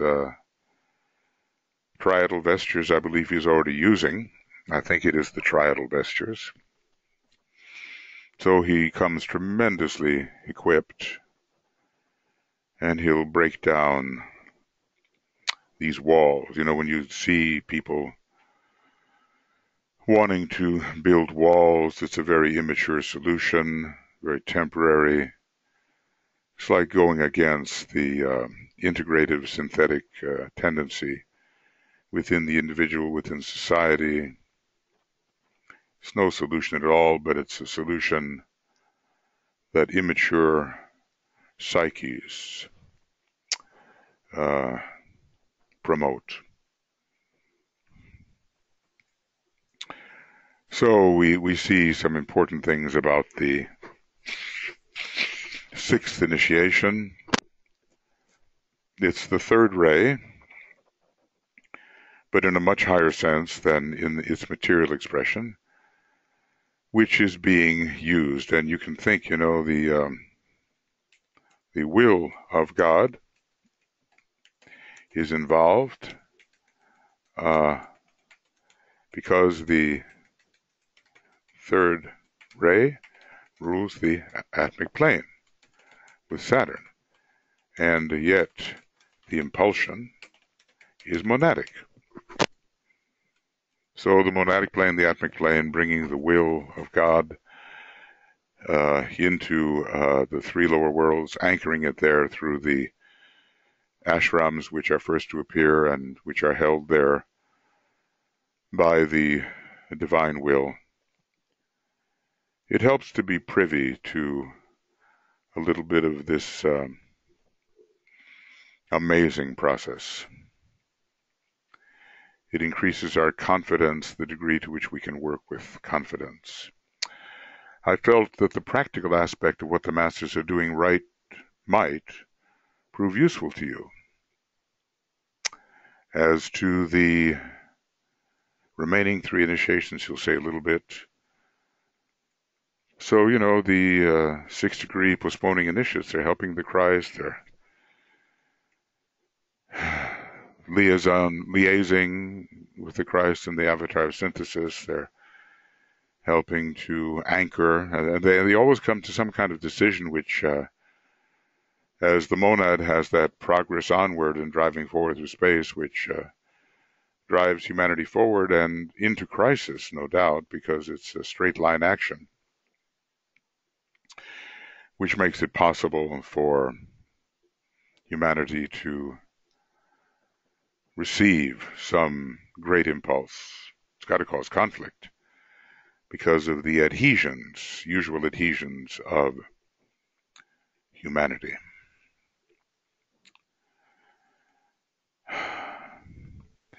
Such great cooperation on the higher levels. Notice the word suggestion here.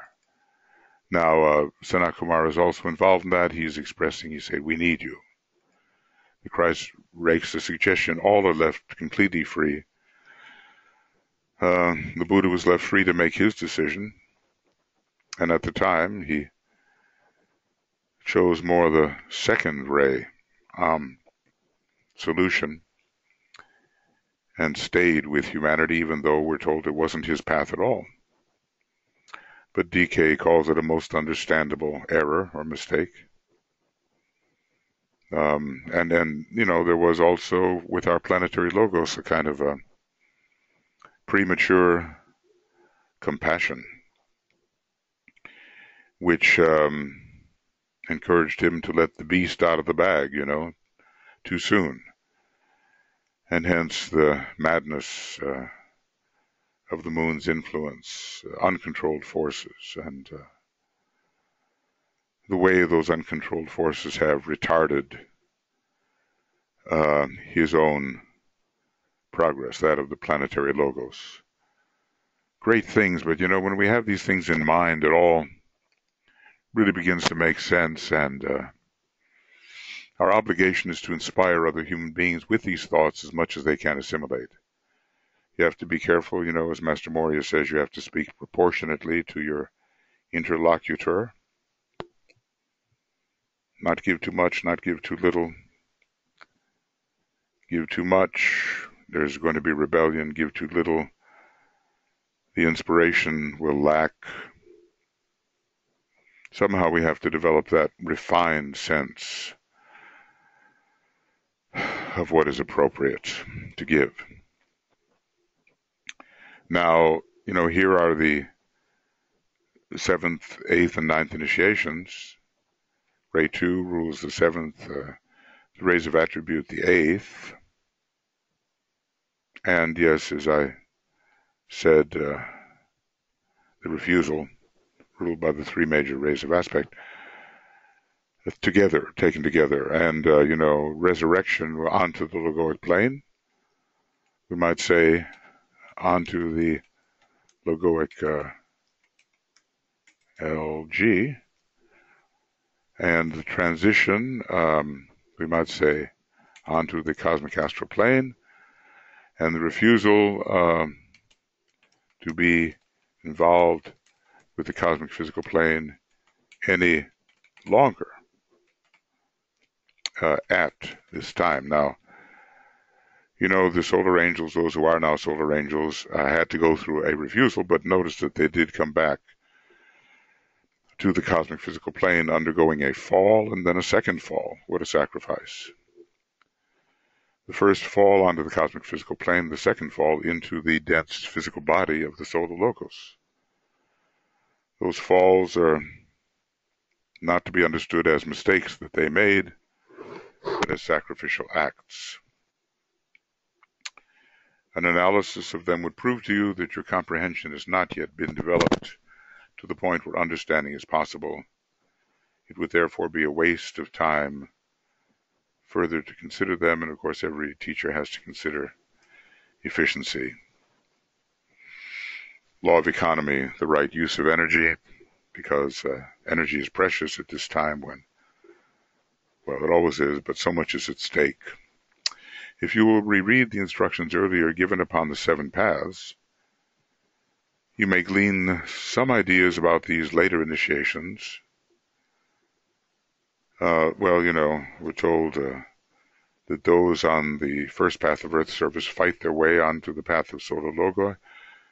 Those on the second path of magnetic work, what do? Alchemize themselves onto the path of absolute sonship. Those on the third path of planetary Logoi can pass to the path to Sirius, to the ray path, to the path of solar Logoi. I don't know if absolute sonship is in there. Those on the path to Sirius can continue and become together planetary Logoi, and then obviously solar Logoi, because it's pretty clear that as disciples of the solar Logos, the planetary Logoi can move on to the path of solar Logoi. They've just gone into the planetary phase first. Then the ray path can take us anywhere, back to Sirius, as the Christ will do, or maybe into absolute sonship, maybe, since some solar Logoi are more Davic than others, maybe the path of solar Logoi. And what of the solar Logoi? Can they pass even further, or is that enough? Well, look, ultimately, there's going to be path 8 and 9, and I've often wondered, there are really 9 central Pleiades, the 7 sisters and the father and mother, so you kind of think that each one of the 7 paths involves one of those 7 sisters, and maybe the 2 other paths.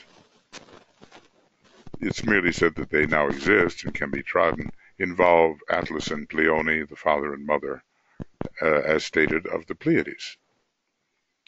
Way, way beyond our comprehension. But it helps to get a bigger picture of things, so it all makes sense and doesn't seem irrational. It seems rational, and yet intuitively presented and tremendously inspiring. We need to uplift humanity into a state of inspiration so they are willing, by whatever name they call it, to tread the path that leads to the inner worlds in the right way, while not reducing their effectiveness in the outer worlds. Hierarchy has tremendous effectiveness in the outer worlds, but they are also treading the path to Shambhala. Anyway, these later initiations, maybe we can get something about them by studying the 7 paths about which something is written. They would still, however, be impossible of application and practical usefulness at your particular stage of development. Well, sometimes I think DK is not only writing for us, but sometimes just the way the Yoga Sutras are written for masters to read, at least the 3rd and 4th books we're told. I sometimes wonder if he has one who has, is it said, 5 masters within his ashram? Maybe his ashram is inclusive of somehow of raised 3, 4, 5, and 6, and 7. Anyway, he has help from 5 masters that he writes for those of a very high consciousness at times. And we learn something about it, but it's really for them that he is writing. Now, so anyway, we have the 7 and the 9 initiations of our planetary life. Apparently, it's rare, but possible to take the 8th and 9th initiations within our planetary life, maybe, though rare. Now let us look at these initiations from the angle of the planetary life as far as in us lies. Because maybe when you start treading that path after the 6th degree, maybe some of these initiations are taken within sacred schemes. We have for long looked at them from the angle of humanity, the world disciple, as well as from the angle of the individual initiate, but it must not be forgotten that these initiations have also a planetary significance. Well, every high initiate of that type, of this type, is a planetary event. From the standpoint of the hierarchy and of Shambhala, they constitute the major factors which make possible the initiatory process on earth among men. So they are very impulsive, or impelling, let's call it. These higher initiations drive the whole initiatory process. Initiation 7, 8, and 9. He doesn't even really tell us, who are the 8th degree initiates, who are the 9th degree initiates. We're focused on the foremost of our planetary initiates, the Christ, part of Earth humanity, individualized in the 4th round of the 4th chain. That's he's the leader, who may be 8th and 9th degree initiates. He tells us something about them, but he doesn't, say who they are or give any names. This naturally means in relation to our planetary logos. So the initiatory process on earth among men, and let's just say these higher initiations are important, very, for our planetary logos. It must never be forgotten that it is the progress forward upon his chosen cosmic path that makes the entire evolutionary process possible. Well, first ray, monad, is it's called progress onwards, and also driving forward through space. Just as a master who has taken the fifth initiation has to project his own specific undertaking through the medium of his ashram, again, I suppose free choice, as long as it harmonizes with general ashramic intent on a higher level, thus proving his response to the will aspect of the planetary logos, as the first ray is coming in to demonstrate that will.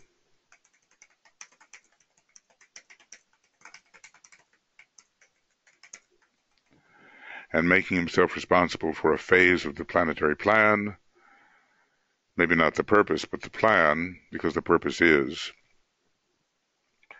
So the planetary logos has likewise, under the law of synthesis, to carry forward a specific project in line with the will of the solar logos. When he makes his mark on the stone, and when later he, the planetary logos, takes the cosmic fifth degree, which he may yet do in this solar system, though he's pretty well guaranteed that he will take the fourth, and that will mean the breaking of his personality and the shattering of his causal body. And that, that will mean that his future solar system will have something to do with being a cosmic Mayavarupa. Because after the fourth degree, and once the fifth degree is taken, then we're not having to be born in the usual sense. We can project our nature into the lower worlds via a Mayavarupa. So, you kind of think, well, which stars are Mayavarupic and not born in the usual sense? There's got to be an analogy. Human beings are born in the usual sense, but at a certain time they're not. It's a mistake to think that the Christ has to be born to some nice family somewhere and grow up and do all that stuff, just the way the Buddha didn't. The Buddha, in my view, was not Prince Siddhartha. Siddhartha was his disciple, and at a certain point, the Buddha took over and used his body just the way the Christ used the body of his disciple, the initiate Jesus, at the time. So this, our planetary logo, Sanat Kumara, and notice how this time Sanat Kumara is called the planetary logos. That SK is called the planetary logos, not just the personality of the planetary logos or soul, but the planetary logos. This, our planetary logos, Sanat Kumara, is in process of doing, providing a definite culture wherein the germ of the solar will can be fostered in one of its aspects, as every planetary logos have to do. Then, in conjunction with a similar project going on in two other planets, thus fostering two other aspects, the nucleus of the third solar system will be brought eventually into the expression. Do we think we are dealing with Mars and Venus, which do form a triangle with our planetary logos, or do we want to leave Mars out of the picture, even though it has very probably an ultimate first ray monad, in my view, and bring Mercury into the picture? Or will Mercury, being on the third ray, reach its full occult development in this solar system? Venus is, in a way, more fully unfolded than any planetary logos according to schedule, but younger than Mercury and younger than probably Jupiter, Saturn, Neptune, and Uranus.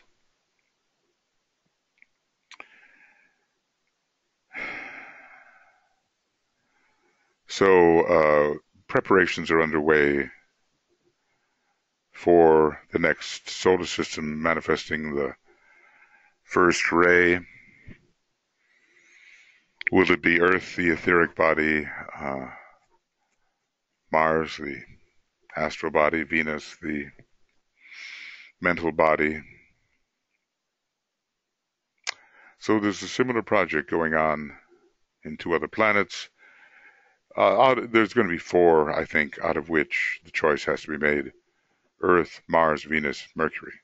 Depends how you see it. There is an important triangle between Earth, Venus, Mercury, leaving Mars out, but also an important triangle between Earth, Mars, Venus. And although Mars is behind our planetary logos, it does have a tremendous first ray, so I think it will be somehow very important to the solar logos in the next planetary, next solar system. It may be that Mars has a sub-fifth ray monad leading to a final first ray monad. Our planetary logos, I can't really say what the ultimate expression will be. We know that either in a subsidiary sense or a final sense, our planetary logos has that first ray monad. And when I talk about monadic rays, I'm talking about the ray expression on the monadic plane and then finally the ray expression on the logoic plane. And this can complicate the issue, especially since it's hard to be more than speculative about these things. What is finally the ultimate monadic ray? Considering the logoic plane, I think, in terms of Vulcan, it's probably a fourth ray submonad, maybe a second ray ultimate monad. In terms of Mercury, it's probably a fifth ray subsidiary monad leading to a third ray. With Mars, I think it's a fifth ray subsidiary leading to a first ray monad. With the Earth, I'm just not sure about that first ray, whether it's subsidiary or final. Certainly the role it has to play is of the first ray toward the end of this solar system and in the next solar system.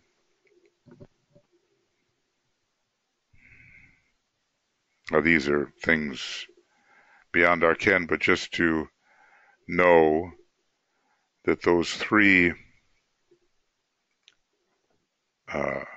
receiving spheres, here we are, on the logoic plane would be receiving first, second, and third ray monads. And there being 7 monadic types on the monadic plane, resolving into 3. But it's all such high matters that it's interesting to think there may be something going on there, but impossible to ascertain what is going on. All we know is the plan increases in depth and scope, and as it includes more complexity, and if solar logoi can be as crystals to still greater beings, what are we? Subatomic particles? If we follow the law of analogy. Well, it just gives you a sense of scale, and a sense of scale gives you a sense of humility, an adjusted sense of right proportion, and a sense of humility shows you what is your task. You don't get beyond it, you don't fail to measure up to it, you perform your task within the context of your particular individual scope. Even though it's not ultimate, it is what is at the moment. So then you're in the right place at the right time doing the right thing, and progress is made. It is hard for the human mind to appreciate this basic synthesis and this relationship that exists throughout the entire solar system, with the planetary logoi implementing divine purpose. Yeah, it's hard. I mean, these are beings that are separated by many Mahamanvantaras from the present state of a master. Now, what is a Mahamanvantara? It can be the duration of a solar system, but there are other chronologies which make it maybe a lesser period, but it's a vast period in any case. And we are separated from these planetary logoi by vast periods of developmental time. Men cannot yet grasp the relations within the personality aspect of our planetary logos, the Earth and all that is therein within the personality aspect. But that synthesis exists and is the relating factor between our Earth and the Sun, between the various planetary logoi and the solar logos. So we can't really grasp, let's just say, hard to grasp practically the law of synthesis. Hard to grasp it. And what the relationships really mean. They're all the same thing. I mean, synthesis basically tells you that it's all a oneness. It's the same thing operating in apparently different aspects. All that we can do is to get a general picture of the planetary initiations, the 7 initiations, and the 9. You kind of wonder, about the number of cosmic planes there were in the previous solar system. Were there 5? There are 7 in this solar system. Will there be 9 in the next? The numerology, it's all speculative. But all of this is controlled by number, by necessity, by purpose, and by the plan which implements the purpose. The only manner in which we, does he include himself, can grasp even a small measure of planetary intention is through a study of the great civilizations which have been developed by humanity under impression from the highest spiritual sources of our planet, which include, these include the presence of representatives, REPS. Oh, do I not have that? REPS. Representatives. Oh,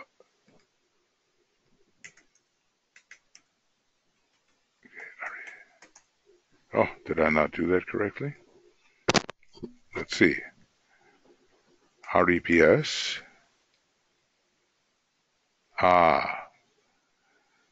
Okay, I see what the problem is. REPA. Representatives of the other planets.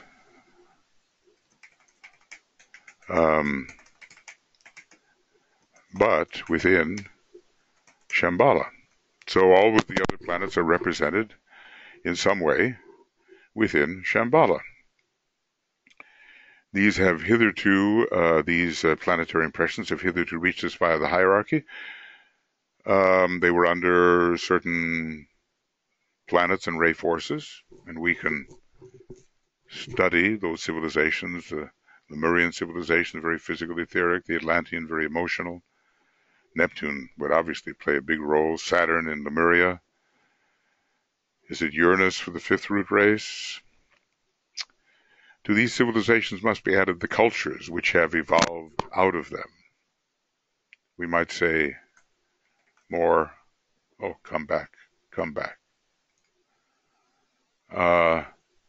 More highly refined, because the cultures have the essence. This obviously we cannot do, for it would require research into all the known and the unknown historical periods and cycles. I wonder, has Master DK done that so that he could advise HPB about that which had transpired before, plus a consideration of all the evidence, anthropological, architectural, and sociological. Let's just say a huge task of planetary study. To this approach to the intent and purpose of the planetary logos, which is, let's just say, studying the manifestations, must be added a consideration of certain crises in the life of mankind, which are in the nature of minor initiations of the planetary logos, to which the planetary logos has subjected himself. Now, is this, does he mean the destruction of Lemuria by volcanic action, or of Atlantis by floods, that kind of thing? In the sense that he is the initiator. They're minor. Well, there are probably 7 minor initiations of the planetary logos. We're experiencing a kind of 4th minor on our particular chain and globe. So we'd have to study these crises, consideration of certain crises. Well, it's, maybe in the libraries of Shambhala this exists. We have some centuries to study things, but, you have to do as well as study. Every second-rate type has to learn that. Can't just hold back and try to know it all before taking action. So, to sense the whole and yet remain apart, one of the glamours of the second ray, and to try to know everything before doing anything. Obviously, that's not too helpful, is it? It reminds me of the old saying that even a donkey can carry a library on his back. So, in the sense that he is the initiator, humanity being the most highly developed evolutionary product upon our planet, or at least, let's say, originating on our planet, because there are higher kingdoms, but they didn't originate here on the 4th, in the 4th chain of our 4th scheme on this 4th globe. The solar angels originated elsewhere, and so did the still other higher hierarchies. So humanity reacts to these initiations, the big ones, the high ones. They produce world events and those stupendous points of crisis which up to date have worked destructively with the form aspects of concern. The great decision, every 49 years has usually a destructive aspect first. I think, that decision made in 1903 probably contributed considerably to the emergence of the Great War, but which have developed into those stages of sensitive unfoldment and progression when the work of the builders, the second divine aspect, is added to and takes advantage of the liberty or release brought about by the destroyers. So destruction first, and then progression.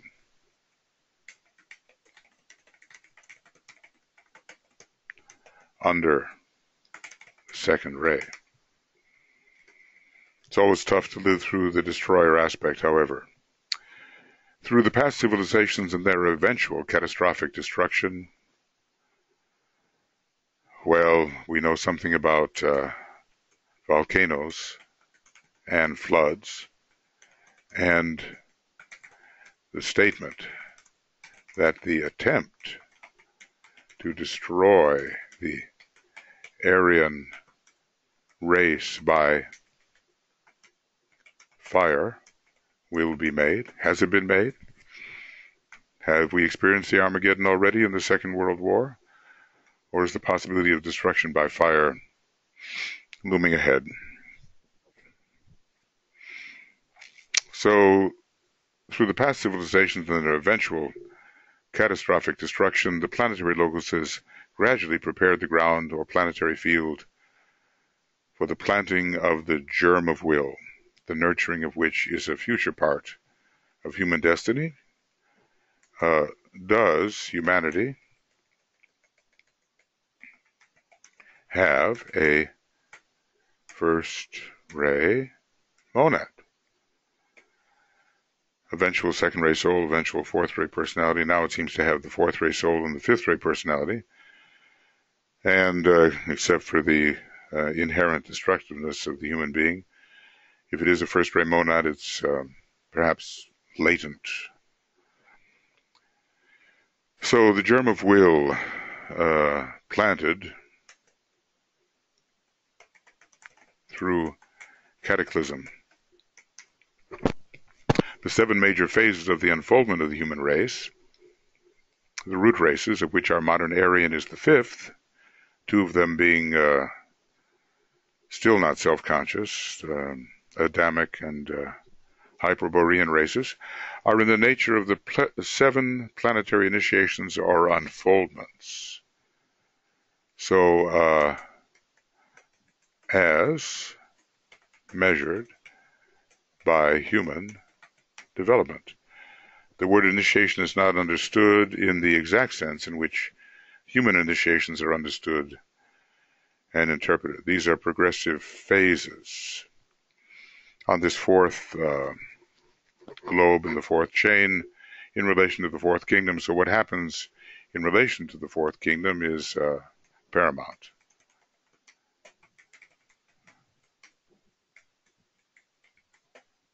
FR, 4th kingdom is paramount.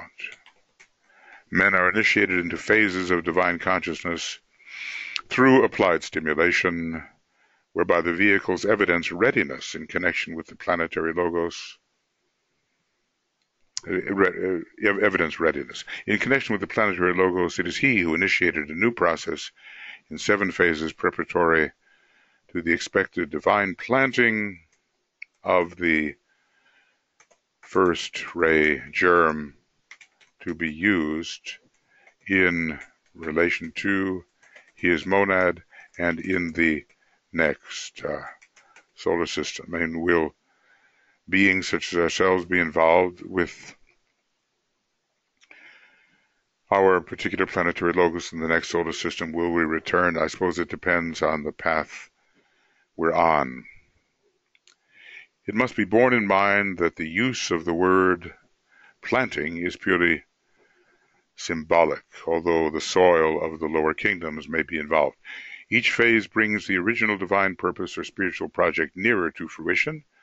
There's an analogy going on here of the seed and the fruit, and it is for this that Sanat Kumara came into manifestation or incarnation,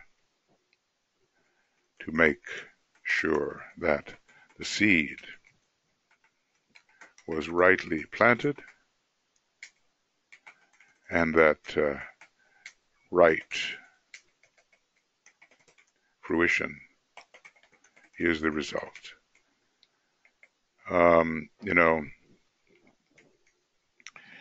You just begin to see how much we are being offered and led into in terms of our understanding.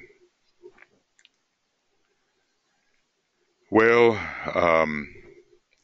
again, I haven't done too well in checking my chronometer, so I really don't know how long this is lasting.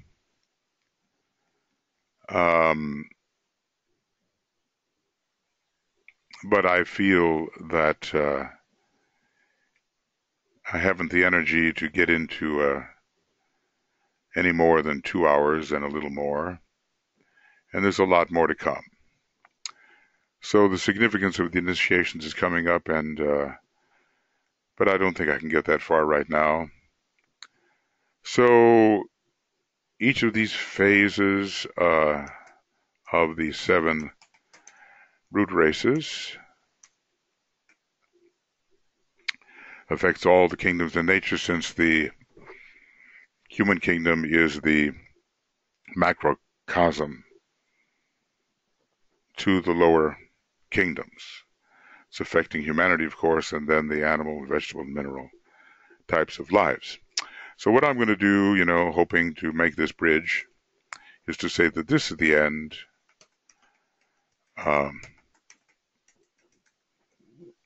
of Raised Initiation Webinar Commentary number 90, and basically we're on whatever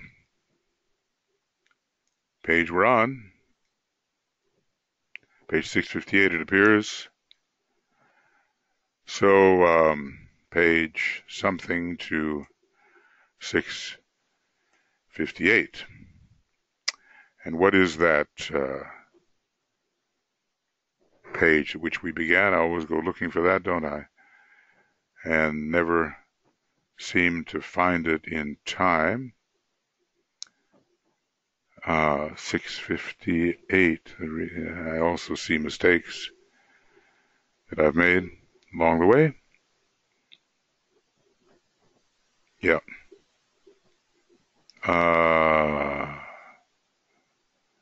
So we began with some page or other here.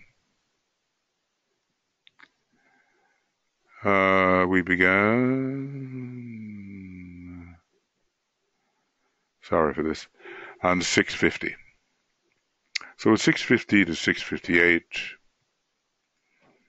page 650 to 658, and basically I'll put that in here when we reach page 658. I suppose I should do this housekeeping offline. If you ever have to do this, you'll do better than I am doing at organizing things, I'm sure. So, page 650 to 658. Okay.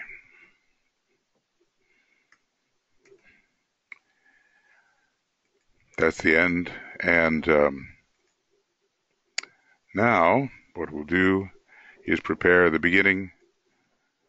This was on the 20th of July, 2017, and beginning of Raised Initiation Movement Commentaries number 91.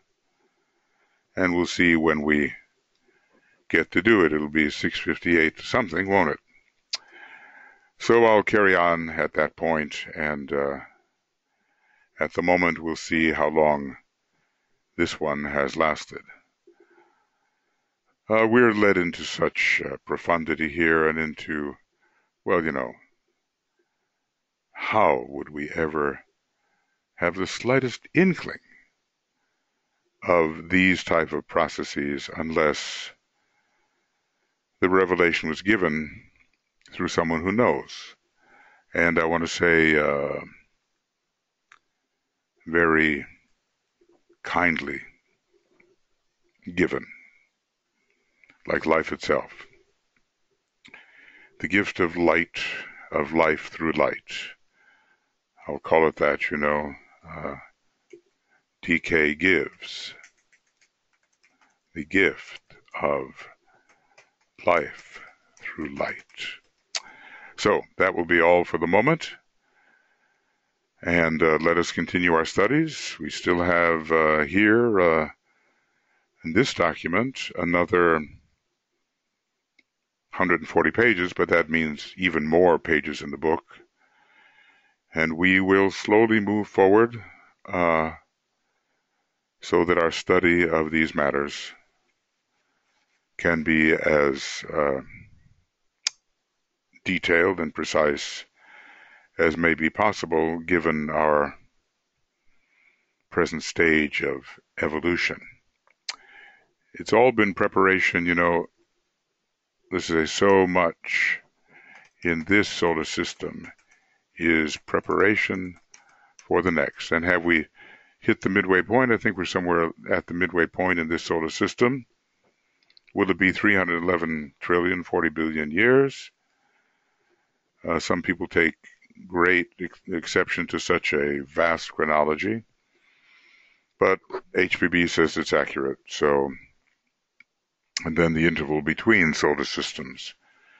You kind of wonder, though, whether it's always the same interval and always the same duration, as things tend to wind up and go faster as we reach the higher point of the spiral. But I think I've said enough, so let's leave it at that, and we'll go on to number 91, when I can get myself together to do it.